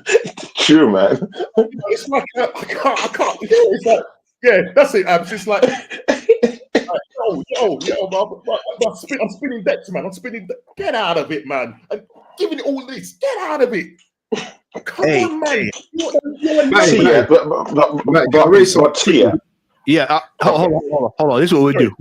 I'm gonna make this point. Then we're gonna go to bats, and then we'll slide it back around. Let me throw this out there.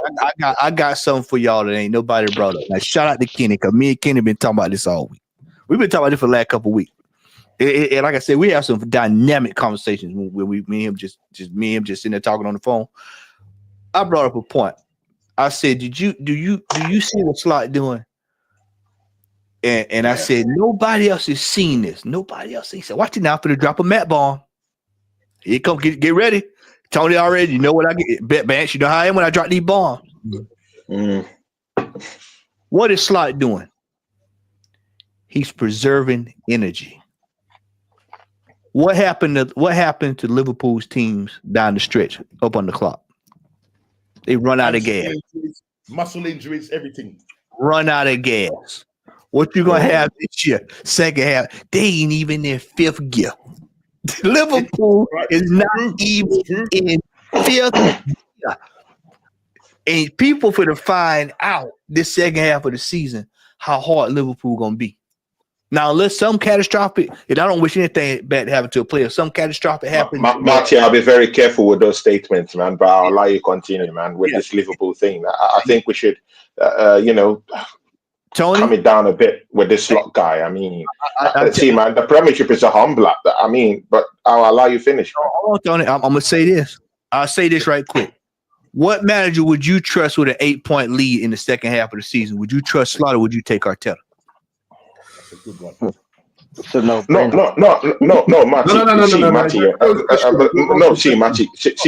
You're completely throwing the fact away.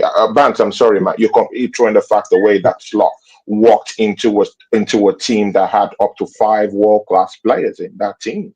I mean, from top down, I mean, they have good recruitment system. The management has been quite good. So, man, we have to put that into perspective.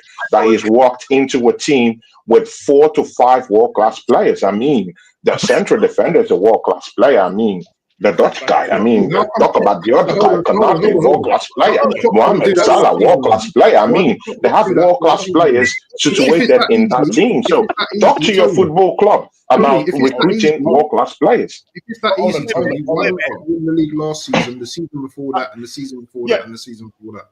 yeah, and they've had the same They've got world-class players. players, yeah? It's not easy thing for Slot to come in and just... I'm not saying he's going to win. Go on. Yeah. No, Tony, let me just say this. Yeah, I get that and understand, and I've heard this. I'm not saying you're a top gooner. Let's just get that straight. Yeah. No, I get that, man. I understand what you're saying, but Tony, check this out, yo. For 2 seasons, we challenged. Yeah, we came second twice. Liverpool finished behind us. Yeah, nobody looked at that side and said, "Bro, you know what? They got world-class players there." I didn't. when we was challenging, really. Hold on a second. Really? Everybody around, when we was challenging, when we was when we spent 93% of the time in that 22-23 season at the top of the league and we bottled it, nobody didn't worry about Liverpool. All our concern was the City. Yeah? Exactly. Last season, they were leading and then they dropped off. Yeah? Everyone said we knew they were going to drop off. Yeah? Because as Matt said, yeah, Klopp had them running them into the ground, right? Now Slot has taken over. I said it myself.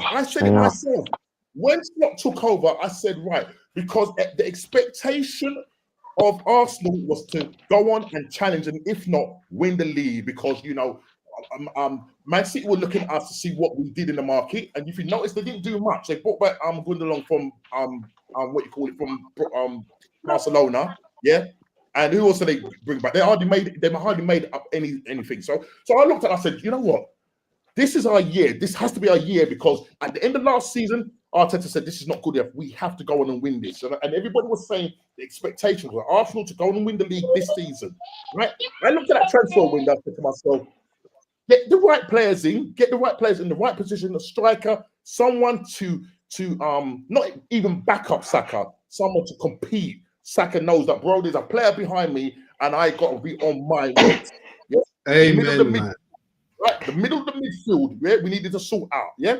So we went for Sesko, that fell off, yeah, and then all of a sudden our transfer thing then went to California, and then Moreno, nobody even watched. So all of a sudden, we don't have no world-class players in our team. I mean, that's a failure. It's top down.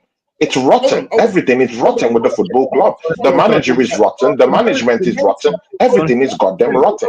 Let him land. The narrative last season was we couldn't care less what Liverpool were doing because we felt that we was a better side than them. Slot has now taken over this side, yeah, and he's doing bits with them. I thought that Liverpool, everybody, the expectation, if you can't tell me that the expectation that Slot was gonna drop off, or this Liverpool team was going to drop off with the Mo Salah thing going on, the Trent thing going on, and the Virgil van Dijk thing, it's all going to come to a culmination. This guy Slot has come in and he's changed the way Liverpool play. Not this 100 million miles an hour football, whatever. Yes, they're good players, but for 2 seasons they weren't better than us. For 2 seasons they were not better than us. So I don't want to hear people say, "Oh, it's because they've got Slot's taken over a world-class team." This is down to Arteta. This is down to Edu. You did not do what you meant to do. This is where we're getting it wrong. We're comparing this, bringing that Arteta thing. No, we're discussing Liverpool as a football club, Liverpool as a team. Live what Arsenal is facing right now. We're talking about Liverpool as a team and their chances. Remove Arsenal from that equation. We know we're not going for anything, so let's just remove that out of the equation. What I actually meant was that because Matty said that Slot, what phase is he on, what is this, it's expected of Slot to actually get a tune from this team because he walked into a team with 4 to 5 world-class players. I mean, they have someone who has just smashed up Thierry Henry's record in this league in Salah. I mean, look at the assist, it's raked up. But where I want you to tame it down a little bit, I'm talking about this. Cool. Can I just come in to ask you one question? I need to come into this, man. I need to come into this. I'm sorry, yeah. Can I just ask you this question? No, hold on. Tony, let me just answer this question. If Klopp was still managing this same Liverpool squad, yeah, now as we stand, do you think he would be getting a tune out of these players? Yes, he's a world-class manager, and that's where we're getting it wrong. Because you just said because you said Nomi, yeah, you said that Slot has transformed the way Liverpool play. I mean, he has to get to the end game. He has to win the trophies. I mean, success. How do we, talk about success? Is by winning trophies. And I'm sorry, the same manager that you're saying that he might not get a tune of this team right now is the same manager that has given them a Champions League title. Does that bring back memories? That has won them a Premiership title? I mean, let's don't throw dust on that. Klopp is a world-class manager, and that's the problem with Arsenal. Arsenal doesn't have a world-class manager. We have a dumb who is down there. He doesn't know what he's doing. Throw away Arsenal. We're not in that conversation. We're talking about Liverpool as a football club and as a team. They've gotten their recruitment right. Matthew knows more about this because me and him spend time doing lots about transfer window. I mean, we do transfer window shows. We completely threw away our transfer window show last season. We didn't do it because we know our football club doesn't know what they're doing. I mean, look at the transfer windows of Liverpool. Look at the players they brought in. I mean, Nomi, they brought in Gravenberch, who for me in the first half of the season was the best midfielder in place there. And he walked into where there's so many world-class players. If Slot blows this up at the end of the season and doesn't win it, well, he will be a manager that flopped the league title with 4 to 5 world-class players sitting in that team. And the problem there is where I'm saying we should take it slowly with this Slot guy. I know one thing. You know that thing too, Nomi, that titles aren't handed in December. You know that. I know. Titles aren't given in December. We do know that Salah, one way or the other, might get injured this season. How does that manager respond to that? When your world-class player who is giving you almost nearly about 60% of your goals this season suddenly out, he would have to deal with this thing. We know Arteta, we're not comparing him with Arteta. We know Arteta is a false coach. We know he's not a good coach. We're talking about this slot guy in this Liverpool team. So I need to see. I want to see his response when Salah gets injured. Konate got injured, and suddenly Liverpool started chipping in goals left, right, and centre. I need not go into the stats of that. I mean, they conceded 3 goals against Newcastle. I mean, considered an early goal against Leicester City, a poor Leicester City side that hasn't even scored up to 16 goals this season. I mean, see. This manager will have to prove to me, as time goes on, what he has in his armory. But right now, let's don't sensationalize everything. Let's see what's happening, and do the eye test at the end of the season. Let's see him with trophies, and then we can confirm. Because one thing I do know, this Premiership is a humbler, and it might just humble him at the end of the day. I don't know. I'm just saying. Vance. Yeah, do you know what? There's a lot to pick out of all this conversation with Liverpool at the moment, because Tony's right in terms of like Slot, that obviously he's not been proven yet. He's not won anything yet. But we can only go right now by what we're seeing. Yeah, visually, what we're seeing right now. Liverpool have gone a couple of games in adversity where they've drawn a couple of games, but they've also shown as well, yeah, that when the chips are down, that they know what to do. Every game I've watched with Liverpool this season, apart from the Forest game, yeah, they've looked like a team that can come back from 2-0 down, whatever the score is, to win a game. I can't say the same with Arsenal at this moment in time. Now, whether they go on to win the league or not, that's the big question mark at the moment. But you have to remember, yeah, that yes, Slot did inherit a team full of world-class players, yeah? And yes, obviously the players are playing for Arne Slot. Do you know what I'm saying? Because we have to remember as well, Klopp, no matter how we want to look at it, he probably lost love in it, at the end of his career with Liverpool, innit? He just probably thought he couldn't take the team any further than what he could. And then sometimes you need a refresher in it. And then he brought in Arne Slot, and now Arne Slot is doing his thing. So time will tell if these guys go on to win the league. But the point I wanted to talk about, quickly, is I want to talk about Saka quickly, because someone called Dr.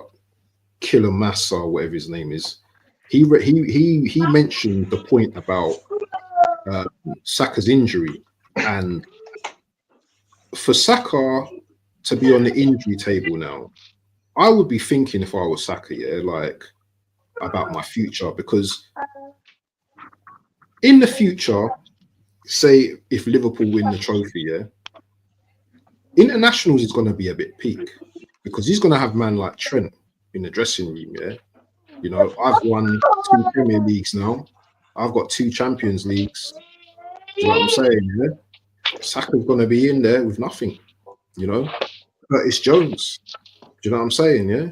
All these men now, Phil Foden, and Saka gets lauded as one of the best players, in the Premier League, one of the best players in Europe, etc., one of the best wingers or whatever kind of thing, stuff, all of this kind of talk, yeah.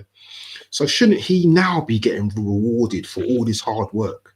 Do you think this guy's going to come back from a grade 2-3 hamstring, yeah, and want to be putting in extra work, yeah, reliance from the whole team on this one guy, yeah, to win nothing? Because if I was Saka's agent, just like Dr. Kiddo was saying, I'll be looking at easier options, yeah, options where, I may play, I may not play, but at the end of the season, I'm gonna win something, because these players' careers are not long. Do you understand? And we don't know how this Saka's gonna come back. We don't know the recovery and how he's going to be after this, yeah? This guy might be retired. I don't wish it on him, but this guy might have to retire. We know players that have had bad hamstrings, yeah, and not come back the same player. So if there's a lot to talk about in terms of like this team, because if we don't win anything, and not we ain't spoken about this, if we don't win anything this season, yeah, if we don't win anything this season, 3 seasons in a row, 0 trophies, yeah. Do you know what? Who's going to be accountable? Because Arteta, as soon as he signed that 15 million contract or whatever he's getting, yeah, he's decided now. Do you know what? Cronkies, we're top 4 now. Top 4, we're sweet. The best owners in the world, he was saying, yeah? The best owners in the world. That's what Arteta's saying. Before Arteta signed that contract, we want to win everything. We want to challenge for everything. Now, we can argue that we're still in the mix with a lot of these 4 trophies. We're still in the mix. But we will start to see, yeah, if we don't get past Newcastle, yeah, if we don't do nothing in the Champions League, the wheels are going to slowly start falling off. And I'm going to be like here saying, listen, I told you guys.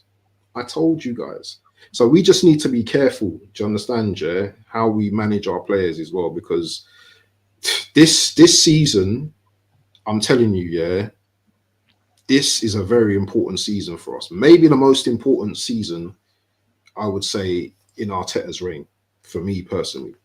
Lion Tech, we let you hop in here right quick. See if you got 1 or 2 things you want to say about this. Yeah, no, I couldn't agree more with all of you lot, to be honest. Like it's the same old.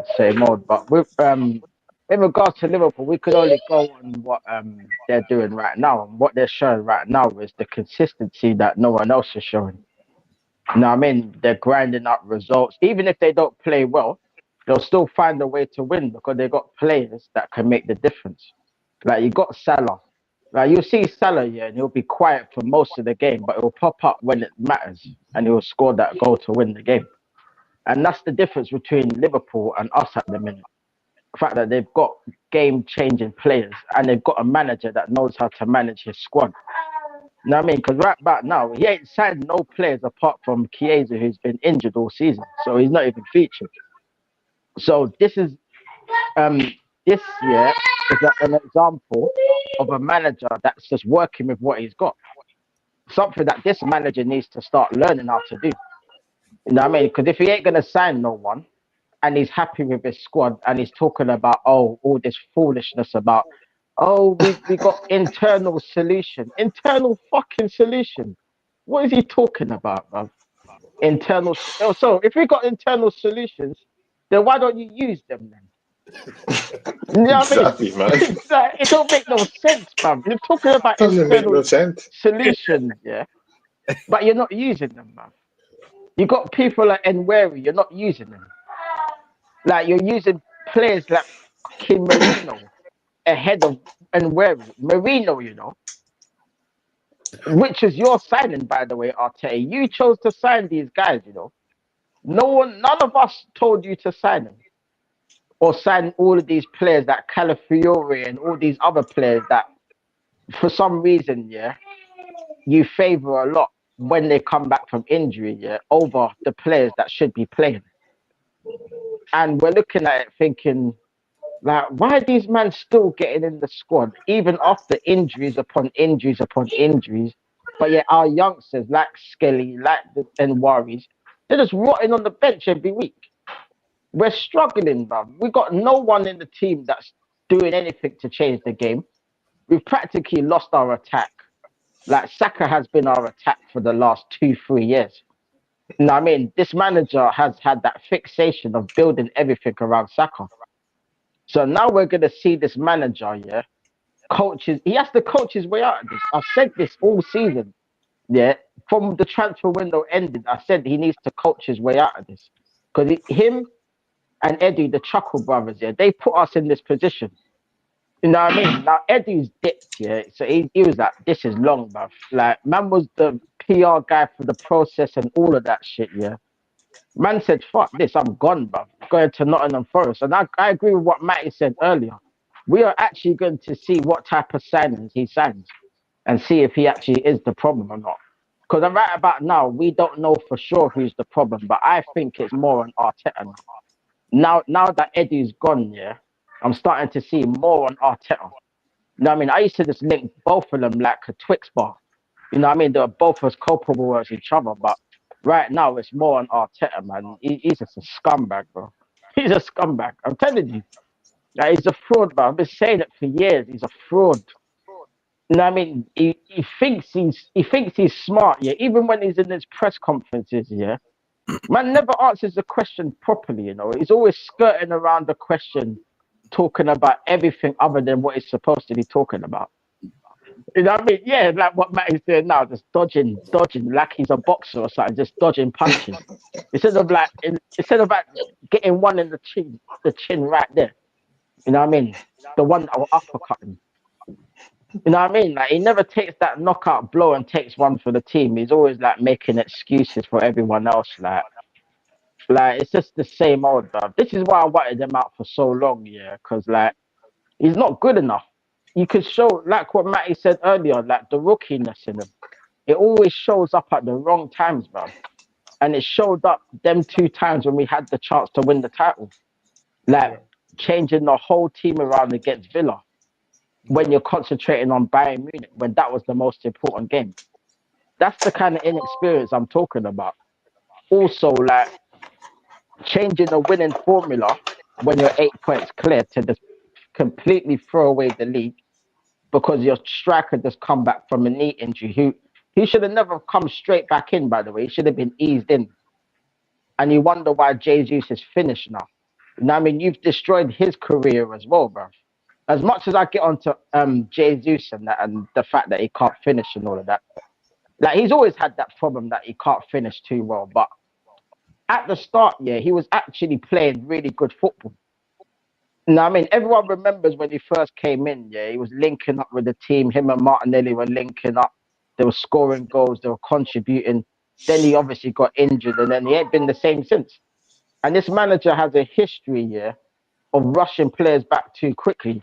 And one thing I'm going to say, yeah, before I let everyone go, yeah, Saka, just keep him out for the rest of the season, please. Just do it. Just don't rush him back. Don't rush him back. Because you're going to rush him back, the same thing's going to happen. He's going to break down. And then sooner or later, his career is going to end up being finished. You know what I mean? Like, just let him heal as long as it takes, whatever. Just let him go to full health and just start him next season. At this point right now, he's done for the season. Let's just be real. He's done for the season. He's had to have surgery on that. Exactly. Yeah, the fact that he's had to have surgery. We just don't know how that's affected. Are y'all ready for this? Are y'all ready for what I'm about to show y'all? Come on, man. Come on. Yeah, go ahead, bro. So immediately, the first thing people do is they go to top scores. They go Kai Havertz, 7 goals, Saka 5. I got something for y'all today. Look away. Look away if you don't want to be scared to death. Look away. Who is the top assist leader in the team this year? Hey, my man Bakayo. I'm gonna let that sink in, right? that didn't hit. I'm gonna let it sink in one more time.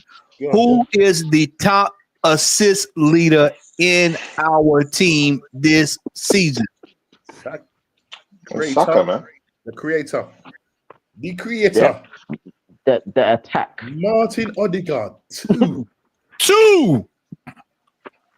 He's the creative spark. Yeah. When he was out, we lost our team. Yeah, apparently we did. Apparently. 2. Yeah. Jeez. Lee, I know Lee gonna see this on the replay. I know Lee gonna see it on replay. I know Jed gonna see it on replay. Y'all remember this for Monday now. Y'all don't let me forget this on Monday. 2 assists for Odegaard. Saka was the leading assist maker for the team. And where is he at, y'all? Sitting at home for the rest of the year, pretty much for the rest of the year. So where are the assists coming from? This is why you saw what you saw yesterday. This is why you saw what you saw yesterday. And this is what you're going to see for the remainder of this season. If this manager don't go by hook or crook to do what Tony said, you better be trying to get Danny Almo over. You better be begging and pleading. You better be on your knees. You better be playing Keith Sweat. You better be begging. You better be playing. You better be playing Levert. You better be playing Johnny Gill. You better be playing Marvin Gaye. You better be playing all. Sorry, can I just read something for you? Yeah. They're saying about players that are going to be like fit, possibly for the Brentford game. Yeah. So he's got Miles Lewis-Skelly will hope to keep his place when Arsenal head to Brentford to New Year's Day. Teenager started his last 3 Premier League games for Gunners and completed 90 minutes during his Friday win over Ipswich. Right, listen to this. Mikel Arteta has 6 players fit that can play at left back. Say that one more time. Say that one more time. Let that. Hey, guys, okay, listen to me carefully. I'm not making this up. It's on One Football. Big up One Football. Mikel Arteta has 6 players fit that can play at left back, including the returning Ricardo Calafiori. But he may opt to stick with Lewis-Skelly, given his fine form. And who said it? When he ain't doing well, take him out. Let's see how Calafiori gets on. Oh, but then Calafiori gets another injury. Take him out. Oh, let's see how Shevchenko does. Bart Simpson. Oh, plays for 1 game, gets an injury. Take him out. Oh, who we got left now? Oh. Timber, Calafiori. Well, Tomiyasu's always injured. Yeah, yes, because the rest of the defense is settled and should remain the same, with Ewan Timber cementing his spot as Arsenal's right back in the absence of Ben White. What about getting rid of players? Because no one's spoken about getting rid of players. Hey, say that again, Ben. I'll say, what's happening with getting rid of players? Because oh my God. The man has 6 left backs. 6 left backs. Not 1 striker. You hear nothing about the striker over there. No strikers and 6 left backs. How many fit strikers have we got? Come on, Bant, we can't even sell Lokonga. Mind you, Lokonga is still on the books. Hey, we can't even sell Lokonga. Tony. We can't even sell Rich Nelson. No, these players are still on the books. No, the Reece Nelson's got hamstring injury as well. Oh, great! We're finished. I want y'all to look at this again. So y'all can't say I didn't warn y'all. Y'all can't say, Matt, you know what, man? You didn't tell us this was going to go down like this.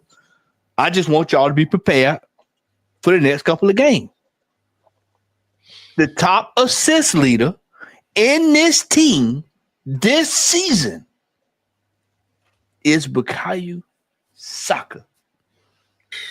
And he's out for the foreseeable future. How are we second, Matty? How are we second at the moment then? With all we are winging it. We are winging it. This is what I've been trying to tell for all season since it started. Mind you, Bance, you made me think about something when you said that. Who did we draw on August 31st? What team? Does anybody know? If you don't know, I'll tell you. Man City. Brighton. Brighton. 1-1. Brighton. Yeah, I remember that game. Right in the corner. Brighton is right in the round the corner. Round the corner. Oh, yeah, great. They've got some good players I would like to take as well. Yeah, I think if I'm correct me if I'm wrong, y'all, I think we played them at home. No, we played Brentford away and Brighton away. Okay, so we played Brighton. They're both away. Back to back. Both away, yeah. It don't matter the performance you saw yesterday. It don't matter who we play at home. Soccer is not in this team to provide the assist. And you know what's going to happen as well, Matt? Someone else is going to get injured along the way as well. It's inevitable, isn't it? Tony, what did I tell you the other day, Tony, when we was on the podcast? Probably be Saliba. It's inevitable. What did I tell you, Tony? I said, you better hope it ain't on the defense. You better pray it ain't one of the big 2. The big 3. You better hope it ain't one of them 2 as well. It'll be one of them. If Timber, Saliba, or get Magalites go down, brother, y'all might as well get ready for the Europa. What's the Europa League? What's the Europa? With the Europa? You better be getting ready for that. You better be getting ready for that one. Everyone is talking about the big games coming up, about Brighton and all these people. I'm even more disturbed about that Brentford game. I mean, the one that's Yeah. coming up quite closely. Everyone is talking about this. I mean, guys, Brentford haven't lost at home at that BTEC Stadium. Yeah, They look quite strong in that. I mean, if Arsenal is to keep in touch with Liverpool, Arsenal will have to be the first team this season to beat Brentford at home at the BTEC Stadium. And No, they've lost. I don't they've think. lost I one game. mean, They lost one game recently. have No, they they? didn't lose Wait, one. have they They lost? lost one. Have they lost They in lost one BTEC? game. Yeah, lost one game recently. To who? When that to Forest. You said When that to Brentford. Forest. You said Forest, Brentford. yeah, they lost to Forest. Brentford. Yeah, Have they? No. Have they lost at home at BTEC Yes, Stadium? Forest. The first game. Yeah, just Forest. once. So just Yeah, once. Forest was the team. Sure. Yeah, Forest yeah. beat them. just a couple weeks ago. Forest did it. It's only Yeah. a couple of weeks ago. Yeah. This about 3 weeks ago. Forest First did. game they've lost. Really? But still, Okay. Wow. Yeah. I thought they've not lost at home. Yeah, Forest, the only Oh. team that's done it this year. Forest. But anyway, the they're only very. team that's beaten. But anyway, they're very strong at home. So I don't Yeah. know. I think we should even be thinking about that one. How we even going to escape from Thomas Frank and his Well, but you know what? We have trouble with and his monsters that he has down there, because I don't think Mbuemo Tony. would be, yeah. Have y'all forgot about last year in the Carabao Cup? If they could hit the side of a barn, we was put out of our left. Oh yeah. We got peppered. I remember that game. They just don't. Yeah. I think at that time they hadn't dealt with. And you know what, Matty? I know you're against this, but I mean, guess who bailed us out in those two matches against Brentford, both at the BTEC Stadium and at the Emirates? It's one name, man. It's Kai Havertz. I mean, but Tony, but, we could, we could abuse him down here, man. But he might just literally be the one to bail us out in that matchup against Brentford. I tell you what, I got receipts right here. 2023. I just it's over. I did this so quick y'all didn't even see it. 2023. Let's look at the top scorer for last season. Who? Bukayo Saka. How many goals? 16. Second highest score. Second highest score of a 4 calendar year of football. 4 calendar year of football. 13 goals. Kai Havertz. 13. Watch this. Norski. I'm gonna look at the shocking horror on your face when I say this. Shocking horror. Oh my God, Marty has this. Before I say it, it's gonna hurt him. It's gonna hurt him.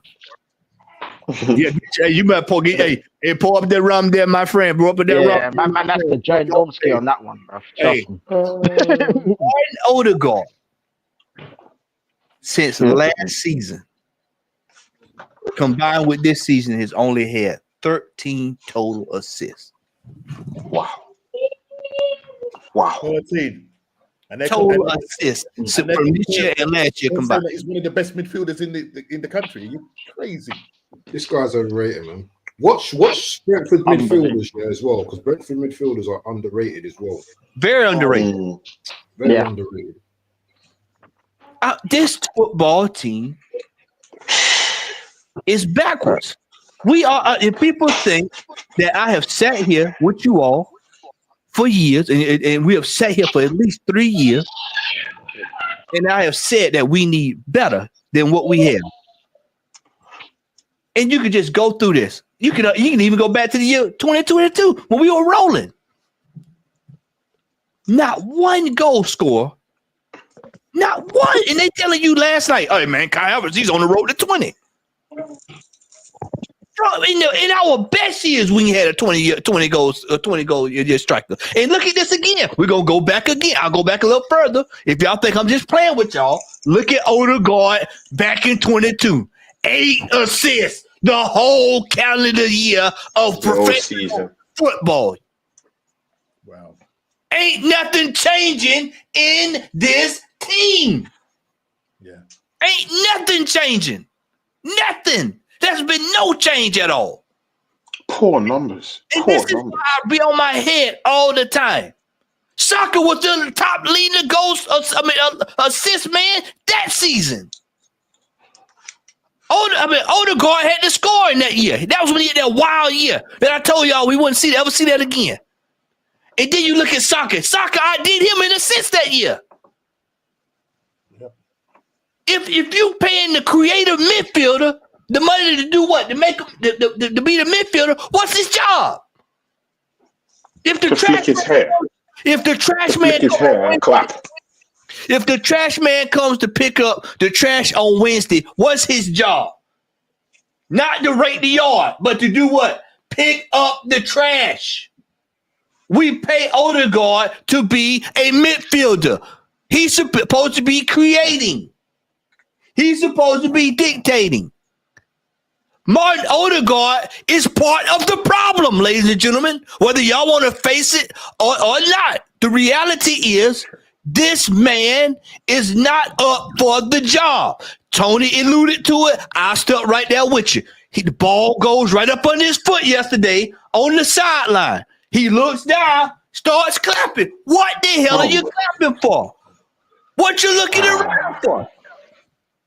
That's called coping. I said it during the broadcast yesterday. I said, this man, when he does that kind of stuff, he knows psychologically that he's out of his depth. So he resorts back to, let me just try to get everybody hooked. You know, players that are how many times? Let me ask y'all this. Let me close this out right here. I'm gonna start cooking. I am gonna start cooking. I ain't ran in a while, but I'm gonna start cooking. I'm gonna take y'all down memory lane. How many times? Now, we have all watched Arsenal since, for some of us, 30, 20, 30 years. I can't for the life of me remember one time I watched T.T. Henry make a mistake and turn around to the crowd and start gesturing for the folks to stand up and all of that. I can never think I've seen Patrick Vieira lose a ball in midfield, turn around and get the crowd to get hyped up. I'll even take Arsenal out of it. Damn it, I just remove Arsenal. I'll go to Manchester United. I ain't never seen Giggsy. I ain't never seen Dwight York. I've never seen Ole Gunnar Solskjaer, Andy Cole. I mean, these people, juggernauts. Never seen these people do that. Never seen it. Kick his hair and clap. Liverpool. Then go look at King and all them over there at Liverpool back in the day. Never seen them do it. Is Fernando Torres. I never seen, even when Fernando Torres was destitute and could score a goal at Chelsea, I ain't never seen him turn around and do what I saw Odegaard do yesterday. Never have I seen that. Never seen Luis Suarez do it. Never. This team has become a sideshow of PR for everybody to feel good. They coming out there with them damn varsity coats on. They coming out there with them varsity coats on, and you got folks in the crowd, just like the fools they are, buying them varsity jackets, trying to fit in to get in. Somebody this morning, I'm telling y'all, people getting tired of it. I was on a thread this morning. Somebody put up online today. They had a picture of the team huddle, and somebody said, why are we always posting this out? Not deleting, was nowhere to be seen. We're gonna want nowhere to be seen on that post. Nowhere to be seen. Folks are getting tired of this stuff. Yeah, yesterday, I don't know. I didn't talk to Kenny. I don't know about was that the game? I want to know what the attitude was when that happened yesterday. Ball rolls out, you clapping. That kind of stuff. If that had been my player, he'd have been on that bench. That kind of stuff like that, because that's unacceptable. We're paying you a king's ransom. He's getting paid a good wage to produce at this football club. We got players that are on that bench. You see, this goes right in line. I'm going to show y'all right in line where people keep asking about Waneri, because I said it one time and I'll say it again. Waneri, if he come in this team and up shows Odegaard, the manager's got a problem that he don't want to have to face because that's his captain. That's it. Facts. Doesn't want to upset the apple cart. That's the problem, guys. He doesn't want to upset the apple cart because you get this narrative all the time, yeah? When we're looking for players to come in and compete against Saka, players to come in and compete against Odegaard, everybody's, we can't. Why are we going to buy these players, these top-class players that are just going to want to come and sit on the bench? What are you talking about? What are you talking about? When you go back to Patrick Vieira in them days, we had world-class players on the bench. And listen, you listen. When them yeah, you knew it's over. You just look at them and go, it's over. It's over, guys, because you've got world class that you can bring off the bench. Nowadays, we can't disrupt the apple cart. We can't have a player that's better than Odegaard. We can't have a player that's better than Saka. What are you talking about? That's why Saka is so running to the ground. Yeah, that's why you can't rotate. Exactly. Yeah. You know what? Yeah, I have a theory. I actually think Waneri is injured. I mean, of course, we do know that Mikel Arteta, he lies through his teeth. We know he's a proven liar. I mean, he has lied over time. I mean, we've been told by this management that Bukayo Saka, that injury isn't really serious. But look at him. He has been playing with an injury all through. I'm even thinking that Thomas Partey is even managing and is playing injured. I'm just saying. I mean, look at Sterling. Can you guys believe it that Sterling got injured in training? He injured his knee, and this guy hasn't even. I mean, I can count how many games he has started for Arsenal this season. So I'm beginning to think that there are many players on that bench and in that squad that's actually playing injured. To be very sincere with you. Even players that are playing right now. Guys, have you guys seen the form of Declan Rice? I mean, just the other day, me and Nomi were talking about Declan Rice and how we can include him in this team, whether we can play him as a box-to-box kind of midfielder, you know, tuck him down that number 6 position, or even just allow him to just go roam free in that number 8 position. But he's had stinkers this season, including a little bit of yesterday. I mean, that's not the Declan Rice I know. I'm thinking he's playing with an injury. I don't know.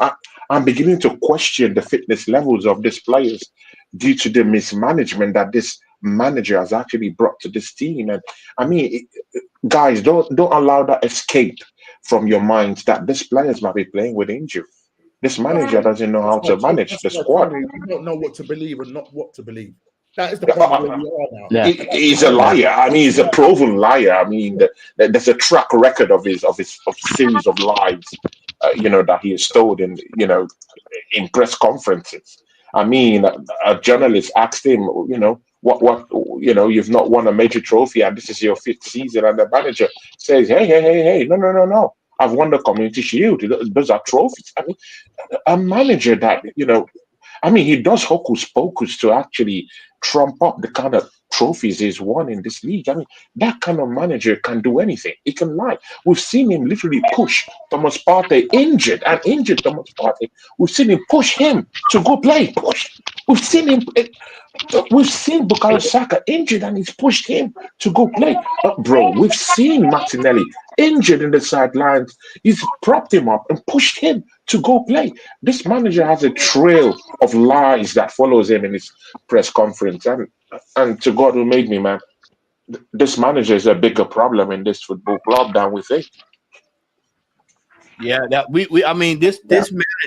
manager and some of these players have been winging it for the last few years. Just like I said earlier, historically, we have a track record of failure. We have not been able to get on the line with a lot of these players. This manager has not been able to do it. He's been proven to consistently do the same thing over and over and over. This is why when you look at those numbers, I said, I'm going to say it again. Y'all can take it and run with it. Y'all can take it to other panels. Saka was the assist leader before he went down. The creative spoil had 2 assists all season. This is going to get worse before it gets better. Vance, I'll say it again, bro. We've been winging it. We have been winging it all year long. You know what the real problem is, Vance? You know what the big picture is of this is, brother? Or why we in second place? Because Man City just having a shit year. That's the root of the problem. Because if Manchester City was on a gay game this year, we'd probably be about 10 points behind, 10, 12 points behind. But it'd be Liverpool and them like I normally is. But because this year, by default, City's out of it. And let's not forget, Chelsea's still hanging around, by the way. Yeah. Just 1 point. Just 1 point above them. Goalkeeper, that'll get solved. Once they buy a goalkeeper and one defender, that'll get fixed real quick. They're probably dipping for a striker as well in January. Joker's over there now. Don't be surprised if you look up. Joker's has also been sitting over there. Remember, they was in for Osimhen before he went to Wichita. Remember, he was in for Osman in the West. So don't be surprised. Do not be surprised if you look up and see that. And that's another good point you brought up there when it comes to the transfer. We talk about these transfer scenes. Is the fact of the matter that Manchester United will be looking for players. Because if you think they're going to keep that same team, you out your mind. You out your mind. If you think they're going to keep, they got about 8 players got to go. Yeah. And Man City. Three leaving in a couple of weeks. 3 leaving in a couple. And guess what? Amarin Gyökeres is a goal manager.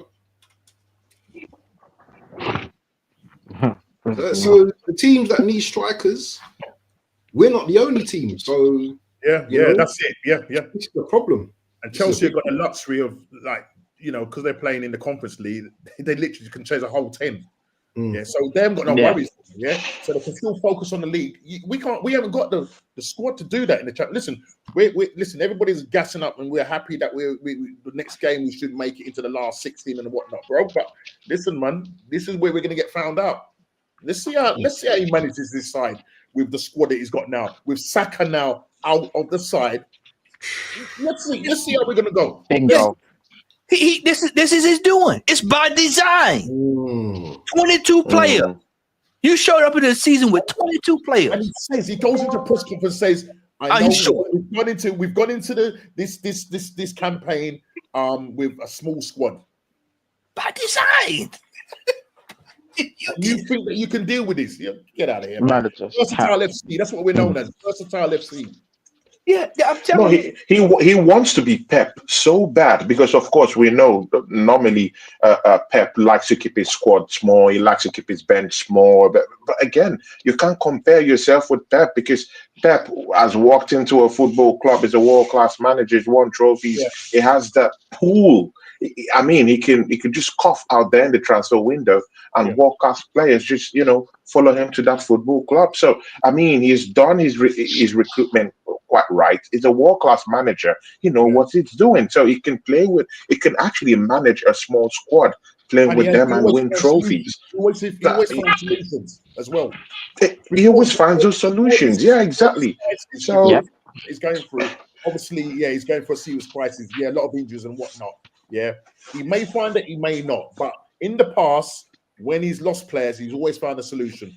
Yeah, Arteta saying we're gonna have an internal solution. Well, I mean, he can't even attract world class. Guys, does this make sense to you guys? He can't get out. See, guys, how many? Because I said this for this Liverpool. Slot walked into 5-4 world class players. I mean, Mikel Arteta with £800 million spent can't even attract one world class player. One. I mean, it doesn't make sense, man. It doesn't make sense. We can't even attract one world class player to this football club. Is that how stupid this guy is? He can't even not one with £800 million spent. Bro. I mean, man. I don't know, man. We're doomed. And again, Matty, just like every time me and you always man. Keep cooking, my brother. Keep cooking. Here's the pot for you, brother. Here's the pot for you, my brother. Keep cooking, my friend. Them duck pots. I mean, Matty. Big up abs, man. Big up to you. Love all the time. I mean, man. See, Matty. I mean. Me and you, over the years, I mean, I've known you for a couple of years now, I can say that. I mean, the transfer windows, they always come when Arsenal is actually fighting for going for a title. Have you noticed that?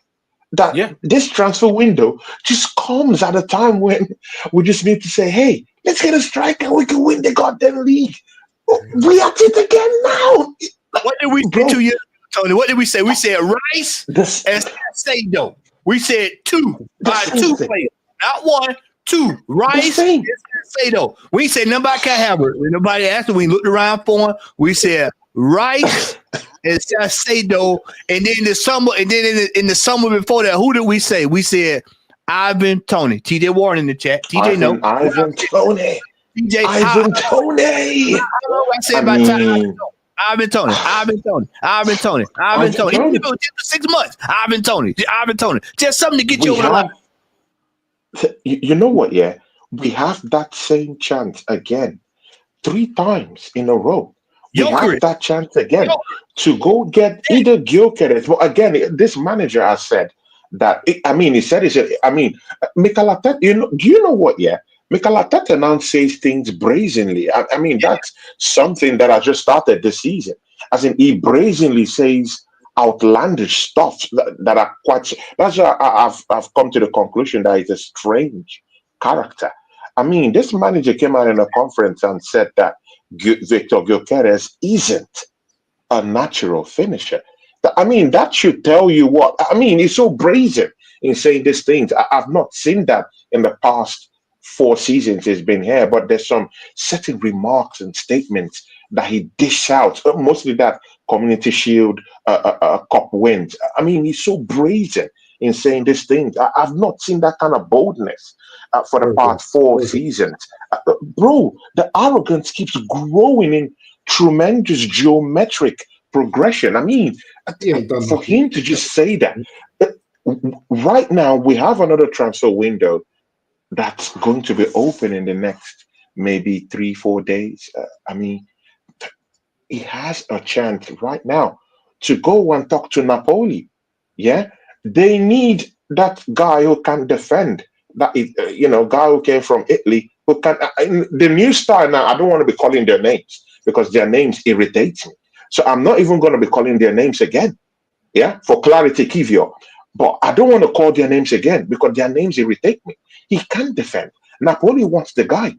Throw him away to Napoli and add some cash and go get him Victor Osimhen. Napoli want Osimhen out right now.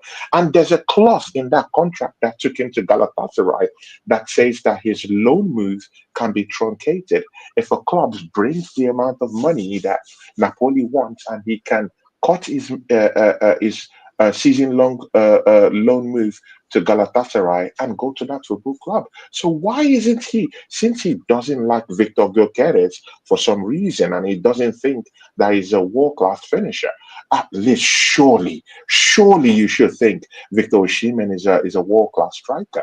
Why aren't you going for him? Why aren't you trading Kivio for Victor Osimhen? He's a protagonist. That's what Arteta is. Yeah, that's what he is. Yeah, and if Victor comes in and does the business, he can't be taken away from him because Victor doesn't need to be coached by Arteta. There you go. I told y'all. He won't buy what you Mommy. That hit deep. Matty, let that sink in. Matty, let it marinate. Let what Nami said. Let it marinate. To the charts. Let that just 1 minute. Let that marinate. Marinate. Any player that's worth this. This is why we never got Ivan Toney. Bro, what you gonna tell Ivan Toney? What you gonna tell him? What you gonna tell Gyökeres? What you gonna tell Osimhen? Anybody that's been coached by somebody. This matter. This is why he keep getting these players. I told y'all he's a narcissist. What does a narcissist need? He needs somebody to want them. That's the number one thing a narcissist needs: somebody to want them. Guys, I know what he's going to say to Ivan Toney. I know what he will say to Victor Osimhen. Guys, the light bulb. I've got the light bulb. See the light. The light bulb, guys. Hey, the light bulb. Hide your wallets. The pickpockets. Hide your wallets. Don't forget the lemons, people. Don't forget the lemons. Yeah, squeezing them lemons, right? Arteta is a very strange man. He's talking about bulbs, light bulbs, turning lemons to lemonade. Bro, man. Win the dog. See, bro, man, this guy is strange. People have the right to have, the certain kind of eccentricity, yeah. But he's a strange guy. Very strange guy. Very strange guy. Yeah, I watch. Very strange. Look at that. Oh, Look at that. Stay right there. Don't worry, guys. He'll be away for a few weeks. No. It's just a few weeks, Yeah, he's people. done Don't out worry. there, bro. I'm not here. We're done, brother. I hate that for that brother, man. I hate that for that brother. I hate that for that brother, man. I really do. Because this manager, this is the doing of this manager. Reckless behavior from this manager. Reckless. Y'all remember when he was supposed to be injured a couple months ago? And we look up here in the Carabao Cup game? No reason for him to even play. He shouldn't even been playing it. Yep. Be out there playing the Carabao Cup game.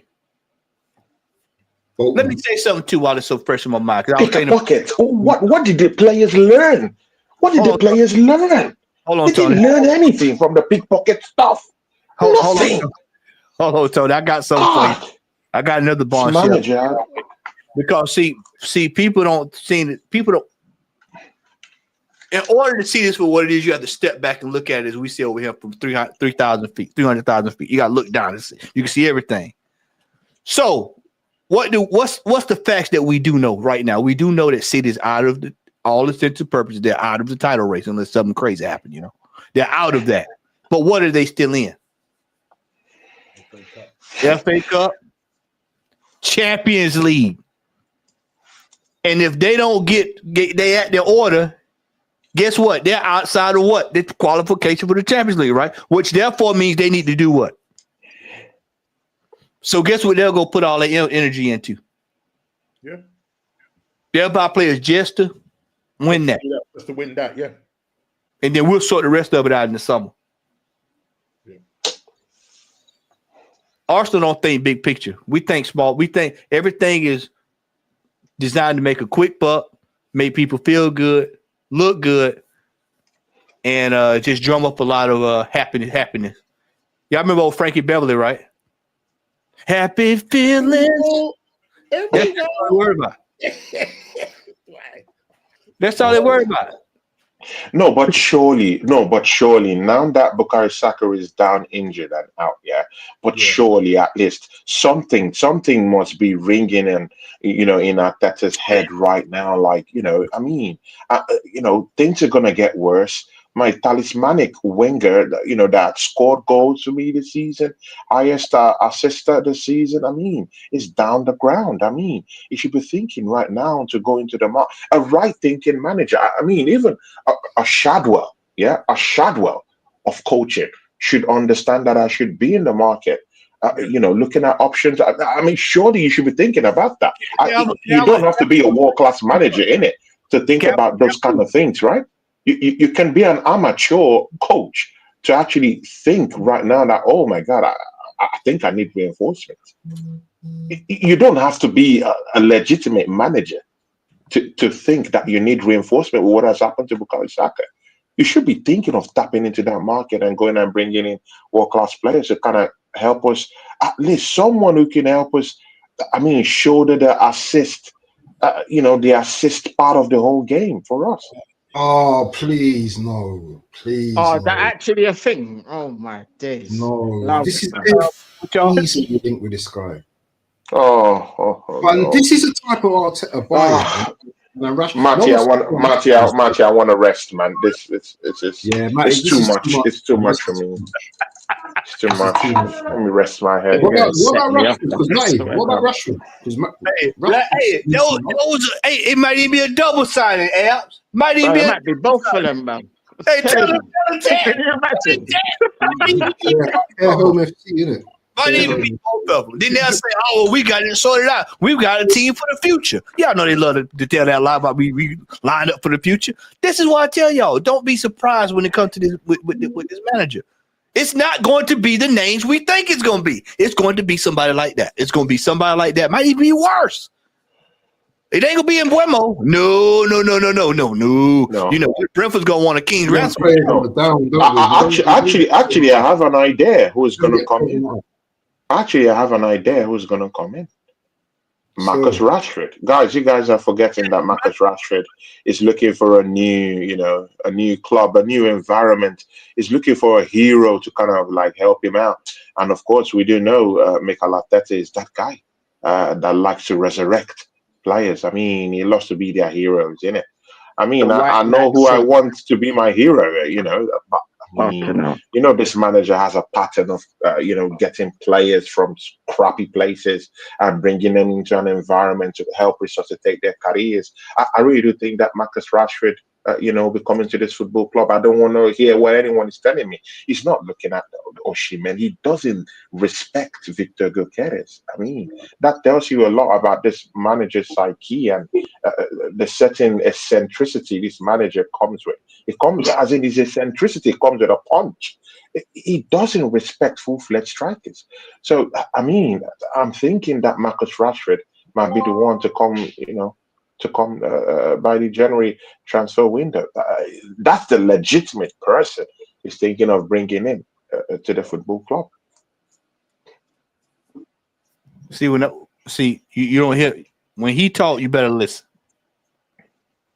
Emmanuel Petit tells Arsenal to forget 60 million pound striker in January. This is what we know for a fact is going to happen. We know we're not buying him. Isak ain't coming.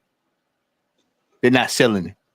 Cunha, they're down there for relegation. They ain't for to sell their best piece to keep it stay up. No, they're not going to do that. That's out of the question.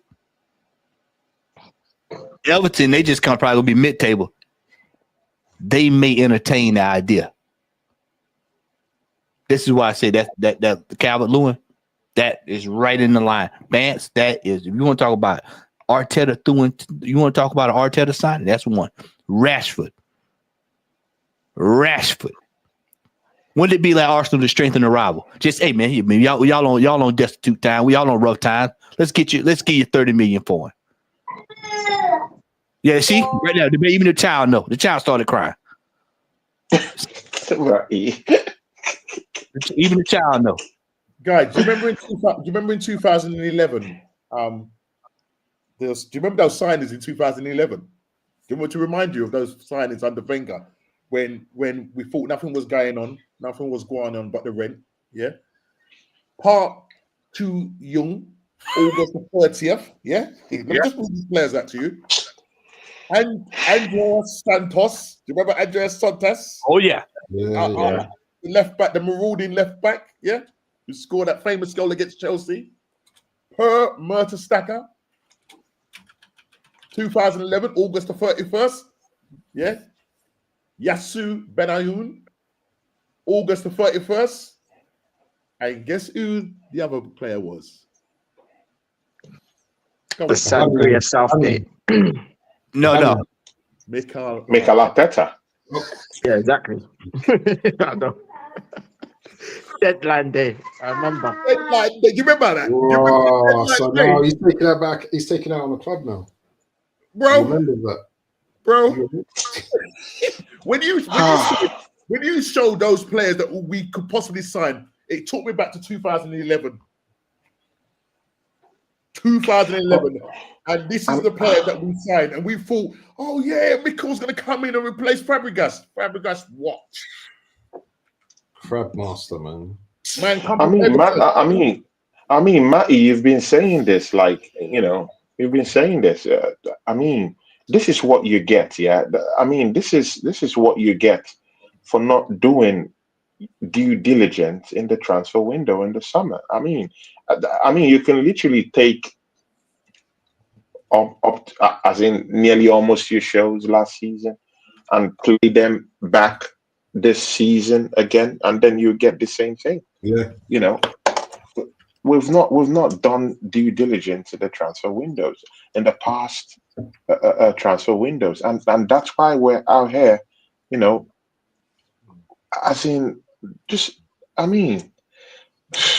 second, but we're not happy, right? We're not really challenging. We're just waiting to lose. It's a false position, guys. It's a false position. We're just waiting to lose, and it leaves a bad feeling in my because me, as you see, I have no agendas. I just want my team to win. I love my football club. I want my team to win. But again, you see these barriers, and then it just saps every confidence that you have. You try to put up this front that, oh, okay, don't worry, we'll get something going on, and then they go put up a performance like what they put up yesterday, and it just zaps all the confidence that you've managed to just garner over the time. And I mean, at this point, man, we just our only hope is the January transfer window to bail us out. And Arsenal, we always have a chance. Matty, for some reason, Abs, for some reason, Nami, for some reason, we always have the chance to actually normalize the situation. I'm sorry for the play on words with your name, Nami, but I mean, we have a chance to actually normalize the situation. Go to the transfer window, get in players. We have that chance. Get in players that will help in our attack. I mean, Kai Havertz can't do it alone. Right now, we can now see that Jesus can get us over the line. We know that. We know Kai Havertz can't get us over the line. We know that. That's a statement of fact. But yet he's our highest goal scorer right now in terms of our number 9 right now. When you check our pure attacking options down there that are available for us, is our highest goal scorer right now. Good. You just need to bring in one more striker who is a potent one who Kai Havertz can feed off, because I do think that Kai Havertz is not a typical number 9. Instead, he can feed off a central striker who is more better off than him, where he could feed off, that striker playing in behind. I mean, throw away Martin Odegaard. He's doing nothing in the team. I mean, you can as well, practice and experiment with someone else. Bring in a striker. Hack off Martin Odegaard and even play 2 strikers. I don't care, because Odegaard is doing nothing. Just make sure your midfield has that skill in it. Odegaard is doing nothing. The fact that our captain has been hooked 22 times, tells you something. Yeah. You're hooking this guy because you know that he ain't doing it in the games. He ain't doing anything. What do you have to lose? I will probably play, as you say, as this like second striker. Behind the striker, yeah. Yeah. But you've got a guy in the Cunha guy from Wolves who's, I think at the moment he scored 7 goals. No, is it 10 or 10? Is it 10 goals? Sorry. I think he scored 10 goals. 10 goals. And he's got 4 assists. Yeah. He would be even if he played behind, as mad as it sounds, even if he played behind Kai, right? And you take Odegaard out. Because what I see from this guy, when I saw him play against Man United, playing as this like number 10, and I see this guy shrugging off players, but they were bouncing off him. And not only were they bouncing off him, he was getting the ball to whoever he needed to get the ball quick, one touch, bang, no mucking about, no 500 million touches. Yeah, bang. Exactly, man. Bang, tap, boom. But the problem easily, is, quickly. If go and show them the money and say, "Yo, we want your player." Listen, I know Wolves are fighting the relegation thing and everything. Listen, they're doing quite well at the moment under the new manager. But go and show them the money. Listen, I think they bought him for 50 mil from. I'm not too sure what the club they bought him from. So that's the most money they spent on this guy. If you're serious, after seeing that picture, if I'm the sporting director, I am the top guy. And I'm saying to Arteta, brother, go and get the player. Go and get the 2 players to get us over the line. But again, I'm still worried about that Cunha thing. Yeah. Is he a 25, 30 goal scorer a season? That's the problem. Yeah, y'all talking about some Wolves ain't gonna do. Wolves are not gonna sell a player that they gotta try. They trying to stay up right now. Didn't they just get a new manager too? Didn't they just get a new manager? I think they just got a new, right? New manager. He said, no, absolutely not. I said, no way. No way. No way, Aces. No way. This is what you need to be concerned about. This is what you need to be concerned about, Tony. Right here. Not that right there, but this right here on the side here.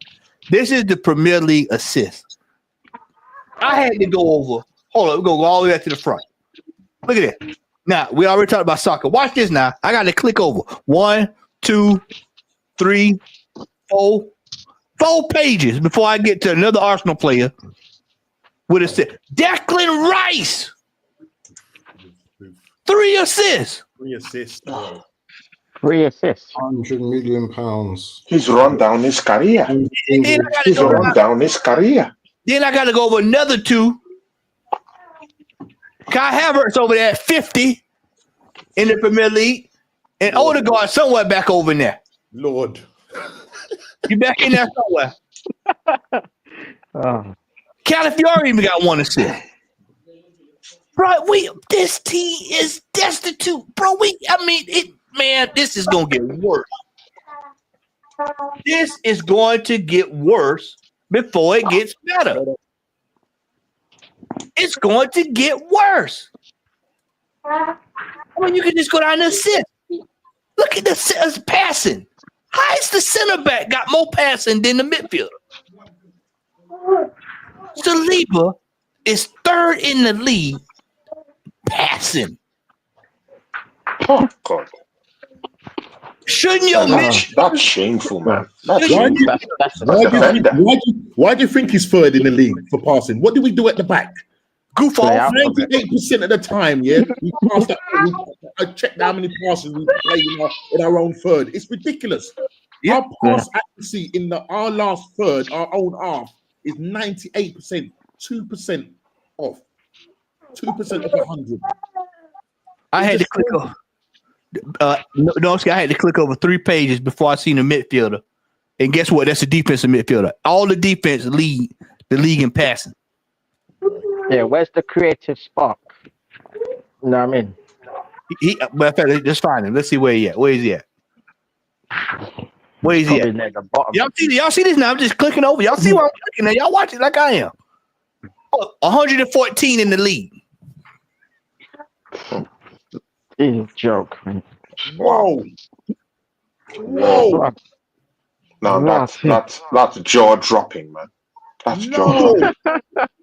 He's all the way down there. How much is he on? 200,000 a week? Yeah. My God. You see, when the facts are presented, yeah. I know there's this thing about eye tests and all of that, yeah. He's failing on both fronts, brother. He's failing on every front. On all fronts. On all fronts. On all fronts. Yeah, hold on. Let me pull this up. Hold on, Capo. I got it. I just got it. Hold on. I'm going to put it up here.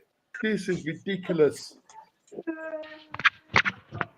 He finna break this down. You know, my Spanish ain't the best. My Spanish ain't the best, Cap. So here, I got it. Hold on. Hold on. Let me start sharing that and bring this up right here. Let me bring this up right here. Look at the defender. Look at the defender. If I'm looking at this right, if I'm Capo, tell me now in the chat now. Am I looking at this right? This is where we spend most of our time passing. 51%. And then look at this right here. Hold on. Look at what 2 teams. What did I tell y'all early? Yeah. I told you we the same team. Yeah. Yep. We are the same team. This is why I said coming soon to a theater near you. Coming soon to a theater near you. This football club right now. Yeah, this is it right here. The defensive line is the best defensive line in the opposition line. Look at where we are. Oh my Lord. We ain't doing nothing. Bro, we ain't doing nothing. Oh my God. I mean, you look at the stats. This is why I say that they love going and look at the stat, but they never pull up the real stat. They never pull up what needs to be seen. They never pull up. I had to go over 114 before I could find Odegaard on the passing stat. The midfielders are supposed to be passing the ball.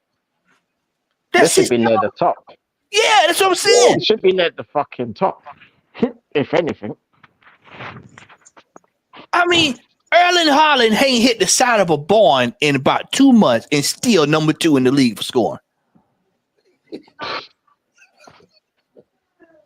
See, guys, smash up the likes. Smash up the likes. We might have to leave soon, but smash up the likes. Please rake up the likes and the share, yeah.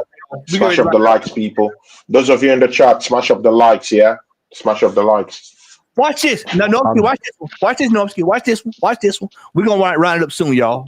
But I'm look at it. Touches in the Premier League. Most touches. Look at William Saliba. My Lord. Remember what I told y'all? You better hope he don't go down. You better pray. You better get on your knees tonight. Pray to whoever you believe in. Great Pumpkin, Santa Claus, whatever you believe in tonight. You better pray. If Saliba go down, Mega Lights go down. Yeah, right there. Ding. It's gonna be Scenes FC this year. Because we'll have Kivio and Calafiore. Oh man, boy.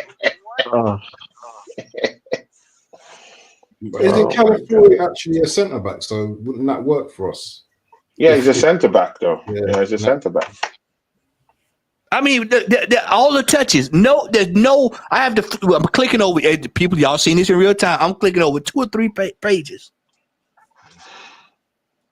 And where are our other players at? Our attacking players. Oh, Declan Rice. There's Declan Rice way back there. That's look at it. You ain't seen the likes of Martinelli. You ain't seen the likes of Trossard. Yeah. This team is in trouble. Kyle has been saying it all year. Doesn't Arteta see all these stats? Doesn't he have all these stats and everything? You know, he has it, but he's blind to see. He's blind to see. It's just, I mean, he's just with the pads down there, and the bench with the pads doing nothing. I mean, these are the numbers you should be checking, but I mean, I don't understand, man. I don't understand. Watch this, Tony. Watch this one. This is another one. He has the numbers, but it's just now. Saka was up at the top for dispossession, but we know why, because he's got to usually take on 2, 3, 4, 5, 6 players.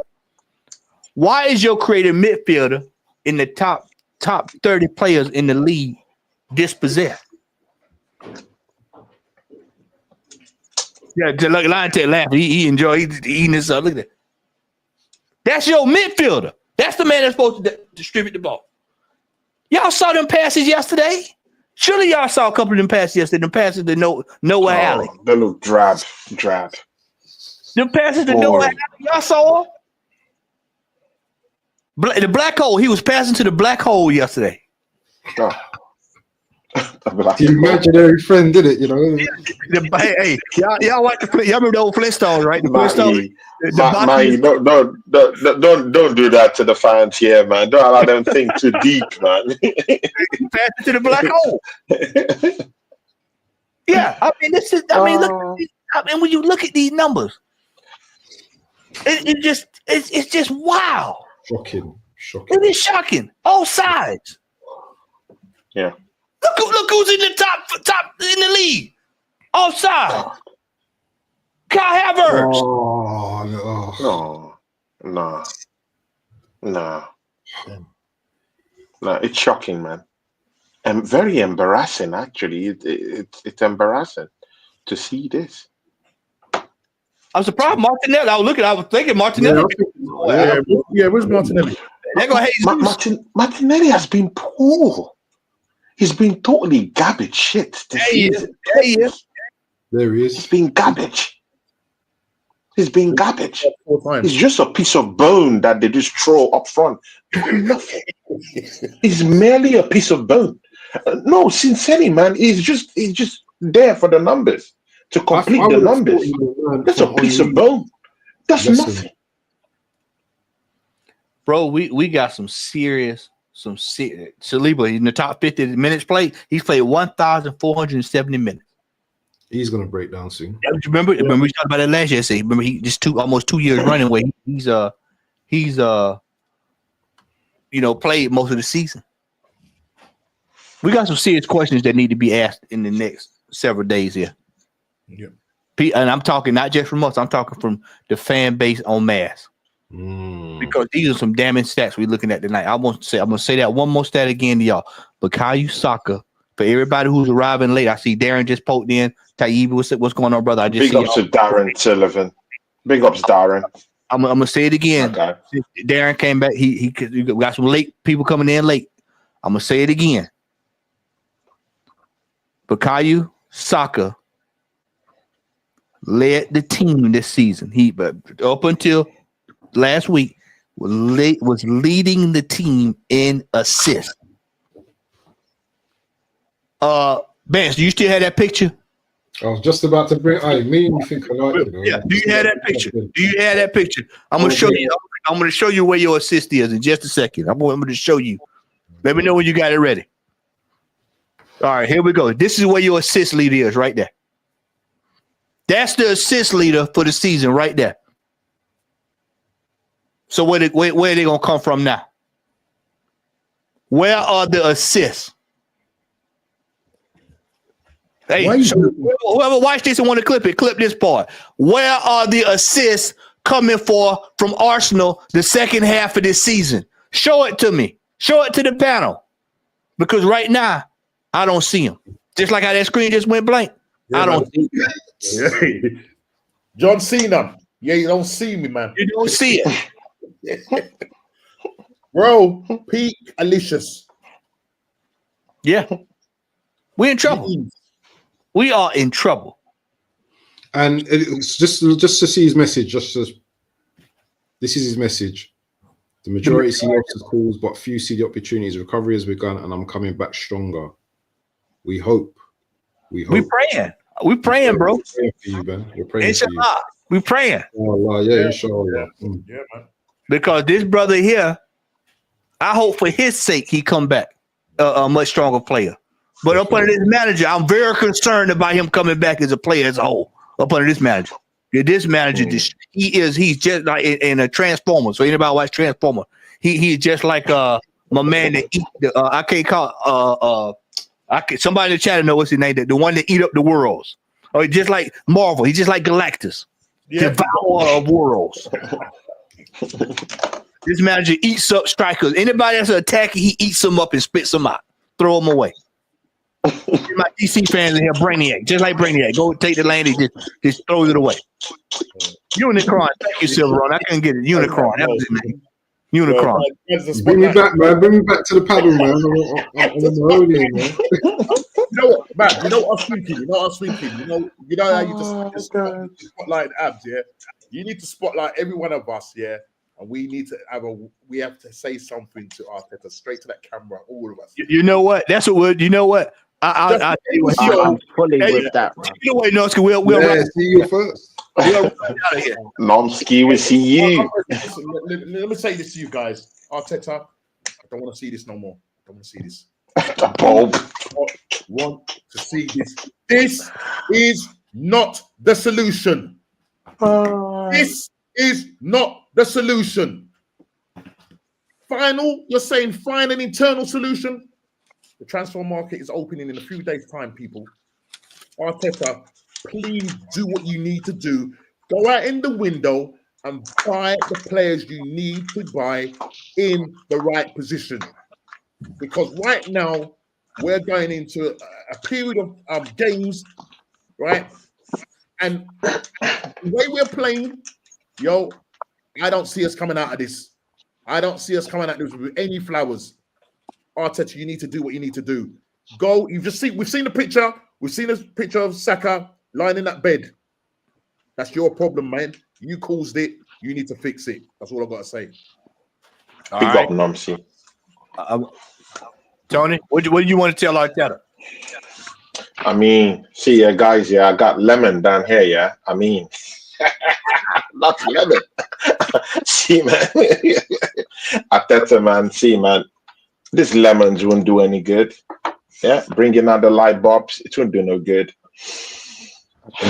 Win the dog, it won't do anything. Pickpocket, it won't do anything. See, unlike every other thing that we've said here, I'm a guy of solutions. Mikel Arteta, there's a solution in the offing.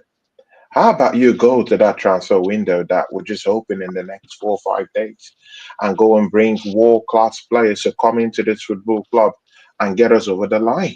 How about that? I mean, even if you decide to throw away the Premiership title, no problem. How about the Champions League? We don't need striker. A big-time striker for the Champions League. We need to throw away Martin Odegaard. He doesn't know what to do. He doesn't know how to even captain the side.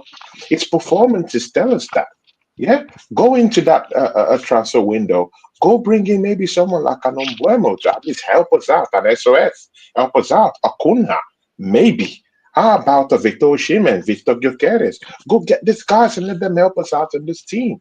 I mean, someone here, I mean, on the panel, Nomsi, said something about we just having left backs all over our bench. I'm tired of seeing that. Sell some of these crappy players that we have down here. Sell all of them. We have these craps sitting on our bench. Go and get us world-class players. Fill up our bench with world-class players and get us over the line. How about that? Yeah? Done. All right. We're gonna go with line text. Tell Arteta what's on your mind, bro. Arteta, the Sangria Southgate, fam. Yeah, you need to dip from our club, fam, because I'm sick of seeing your face. I'm sick of you making lemonade out of lemons like we're in the kindergarten. I'm sick, yeah, of you hiring pickpockets. You see this? This is called a wallet, yeah. I do not want it stealing from me, fam. You get me? There's no pickpockets around here, fam. You get me? Another thing, yeah. See the light bulb over there? That light bulb makes electricity, yeah? That does not mean the players are going to create electricity on the pitch. So I'm hoping that you understand that and get that into your thick head. Another thing, please stop playing players out of position. Do not put Partey at right back. Do not put Kai Havertz in midfield. Yeah.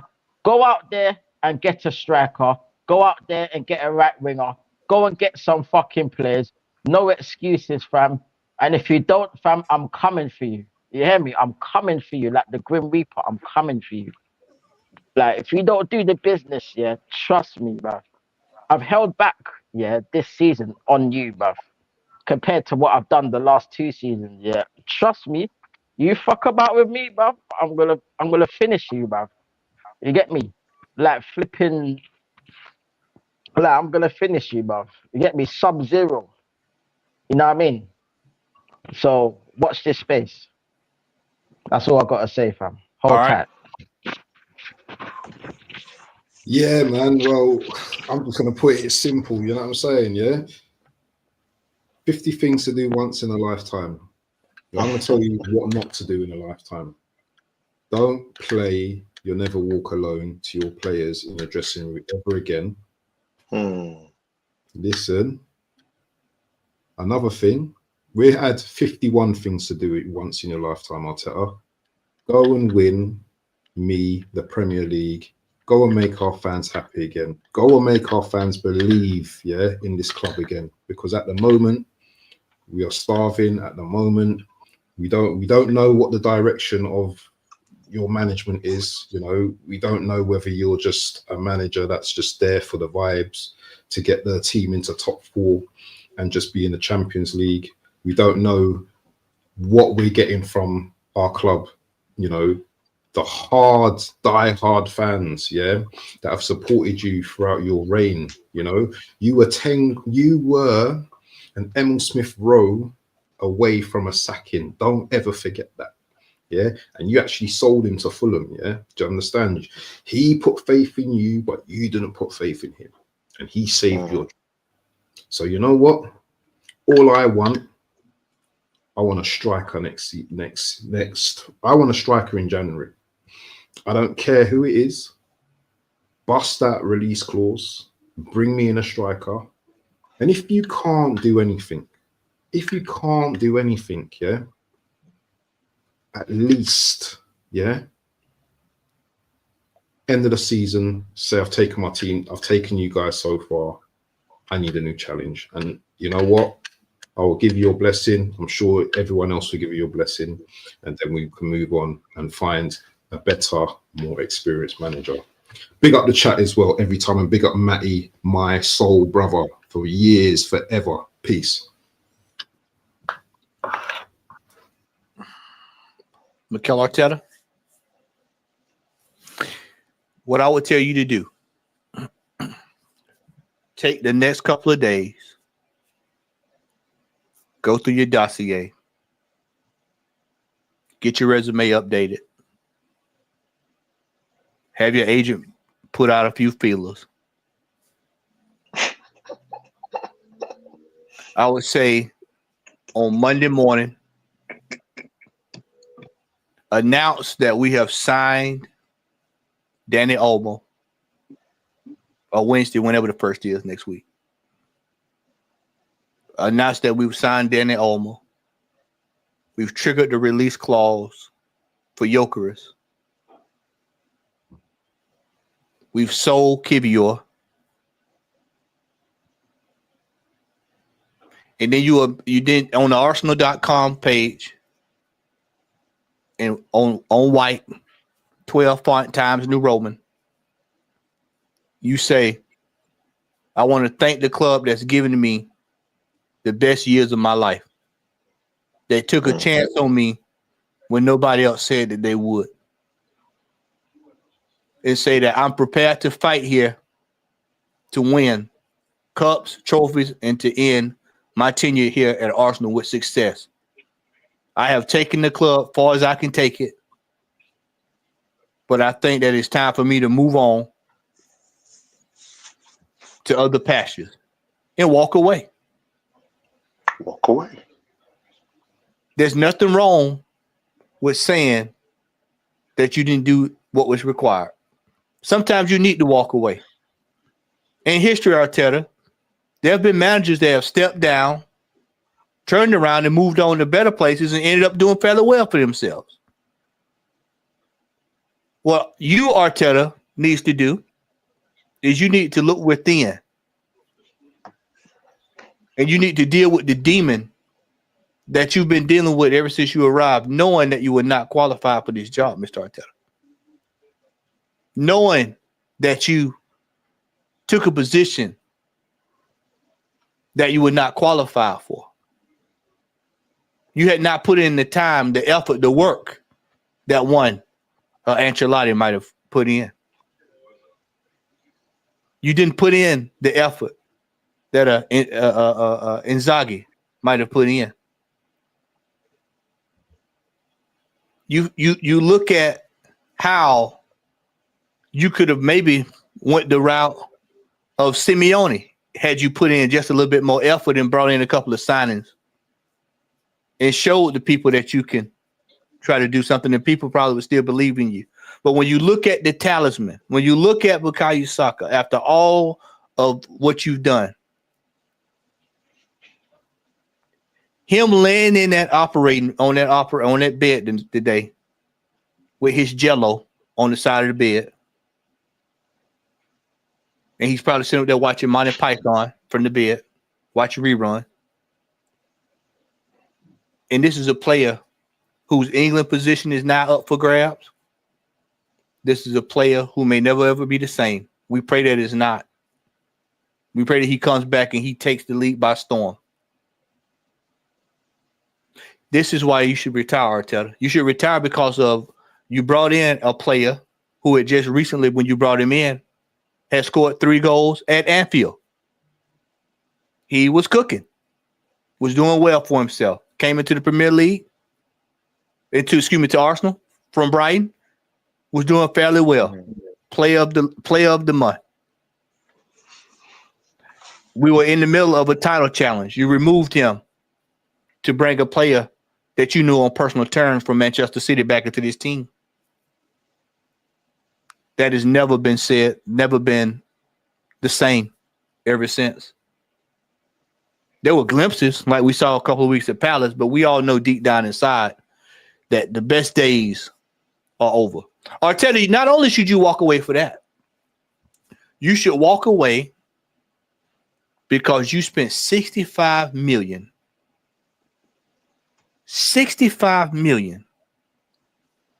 on a player that had yet to do anything outside of 1 goal for Chelsea Football Club that they've even forgotten about. They don't even talk about it anymore.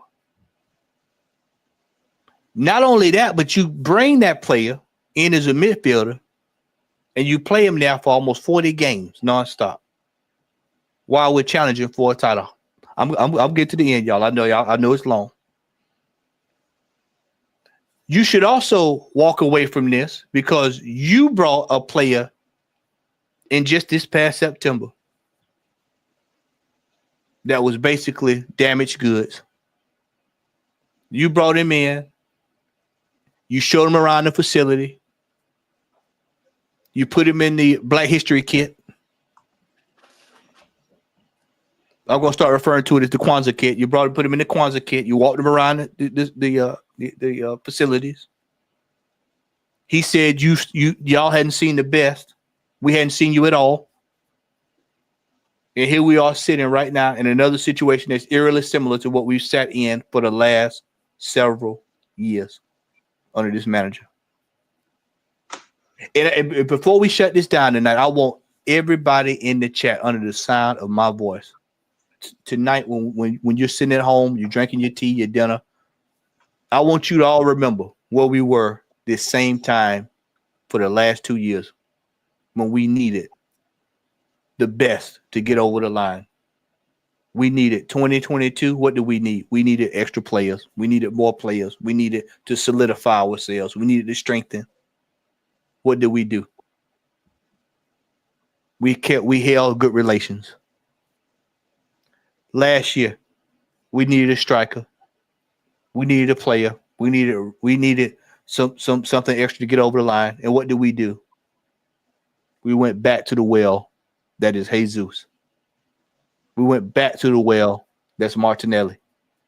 We went back to the well that's Odegaard. We went back to the well of Kai Havertz. And where did that get us, ladies and gentlemen? Right back where we are today. So ask yourselves, do you believe in your hearts of hearts? Do you think that Arsenal Football Club will do what is required? When Manchester City, who everybody feared, when Manchester City, the big bad wolf, nobody could defeat Manchester City, they told me. Nobody could take that team down. I've seen several teams in the last 6 weeks that have. But the most important question is, why hadn't you, Arteta? When it counts. Liverpool, slot. He comes in. The slot machine is they are cooking on all cylinders. Remains to be seen if they'll win anything, as Brother Tony stated. But for right now, all intents and purposes, it looks like they'll be fairly successful. But even in that, we can still go back to last year, Mr. Arteta, because they brought the kids. They brought the Clark, the Bradley, the Kwanzas. And they still found a way to win. It's been 800 million later, Mr. Arteta, and you have yet still found a way to win. And in that, Mr. Arteta, is why I say you should walk away. If you truly love Arsenal, much as you say you do,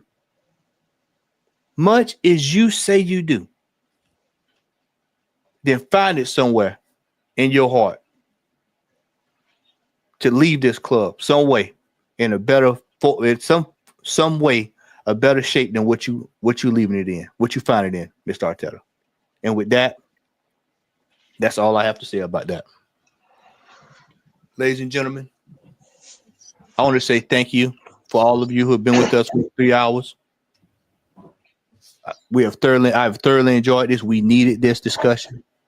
Based off of that last night. Vance, before you go, tell everybody where they can find you at, my friend.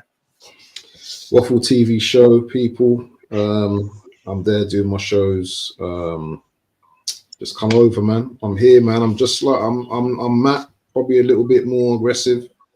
I do shows with Matt, Tony. When Lion Tech's ready, we do something. When Normski's TV's ready, we're all together with the same kind of thinking. Do you know what I mean? We all want the best for the club. And, we will criticize when we need to criticize. And we don't care about, do you know what I mean, upsetting anyone. Do you know what I'm saying? Because we got standards and expectations for our club. But yeah, Waffle TV show. Just, come over, man. Do your thing, people. Brother Tony, tell everybody where they can find you at, my friend. Yeah, everyone who joined us today, thanks everyone. Of course, esteemed panel down here, man. I've worked with Abs, worked with Lion Tex, and someone who I would also like to work with, Nomski TV. Big ups, I've worked with you, on a previous show we did, I think 2 days ago or so. But that was a lovely show too. So, to be nice to work with you, my brother. So please just send me, a message, maybe on Instagram, mostly on Instagram, so that we can get something popping. See ya, guys. Yeah, thank you everyone for joining us today, and see ya, guys. Just catch me on Tony Clark Gunner TV. I mean, the name states it itself. You can find me on Instagram, find me on Twitter, find me on Facebook too with the same name, Tony Clark Gunner TV, and on YouTube. That's where I do most of my shows too. I have a big catalog with my brother Abs. I have a joint show with Matty, who I'm blessed to work with, man. Matty, his heart is person outside football. These guys are very, very big hearts, and it's become a very, very close friend of mine. So thank you, Matty, for giving me the chance to be on your channel. And of course, Richard, big up to you, Lion Tech. What with you? Nomsky, same thing goes to you too, man. To be nice to have some couple of shows to do with you, in the offing quite soon. So big up everyone. Smash up the like button. Subscribe to my channel. Subscribe to everyone's channel down here, and just keep supporting us. And guys in the charts. This is a very, very important time. Very important time. We need all hands on deck. I'm not saying that we should have the same opinions. I'm a very, very opinionated person. There might be some things that the panel might go with that I might not just really go with at the same time. So I really do think that everyone needs to put hands together and let's call out this club in some certain things that they're not doing, that's not working for this club. We need all hands on deck. Support our channels, help us out. That's the only way you can help us out at this time.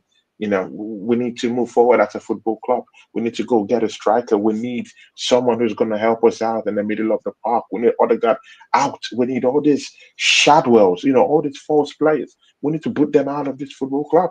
So, and we need the good old days to come back to the Arsenal. So, yeah, guys, just subscribe to every one of us. Subscribe to Tony Clark on the TV. Big ups, everyone. Line text. Always good to have you, brother. Always good speaking, chatting it up with you, man. Tell the people where they can find you at, my friend. You're on mute. Yeah, my bad. Yeah, bless up for having me, Matty, man. It's always a pleasure, as always, man. You can find me on Lion Text TV, people. Lion Text on Instagram and TikTok if you want to follow that. Yeah, just been chilling, really, but come the new year, I will be doing a lot more shows. Just trying to get some more new equipment, which should be coming within the next week. So I'll be doing more shows. So, like, if anyone wants to come on, just hit me up on Instagram, whatever. We'll sort something out. You get me? But big up for having me, Matty. Big up to Abs, Tony.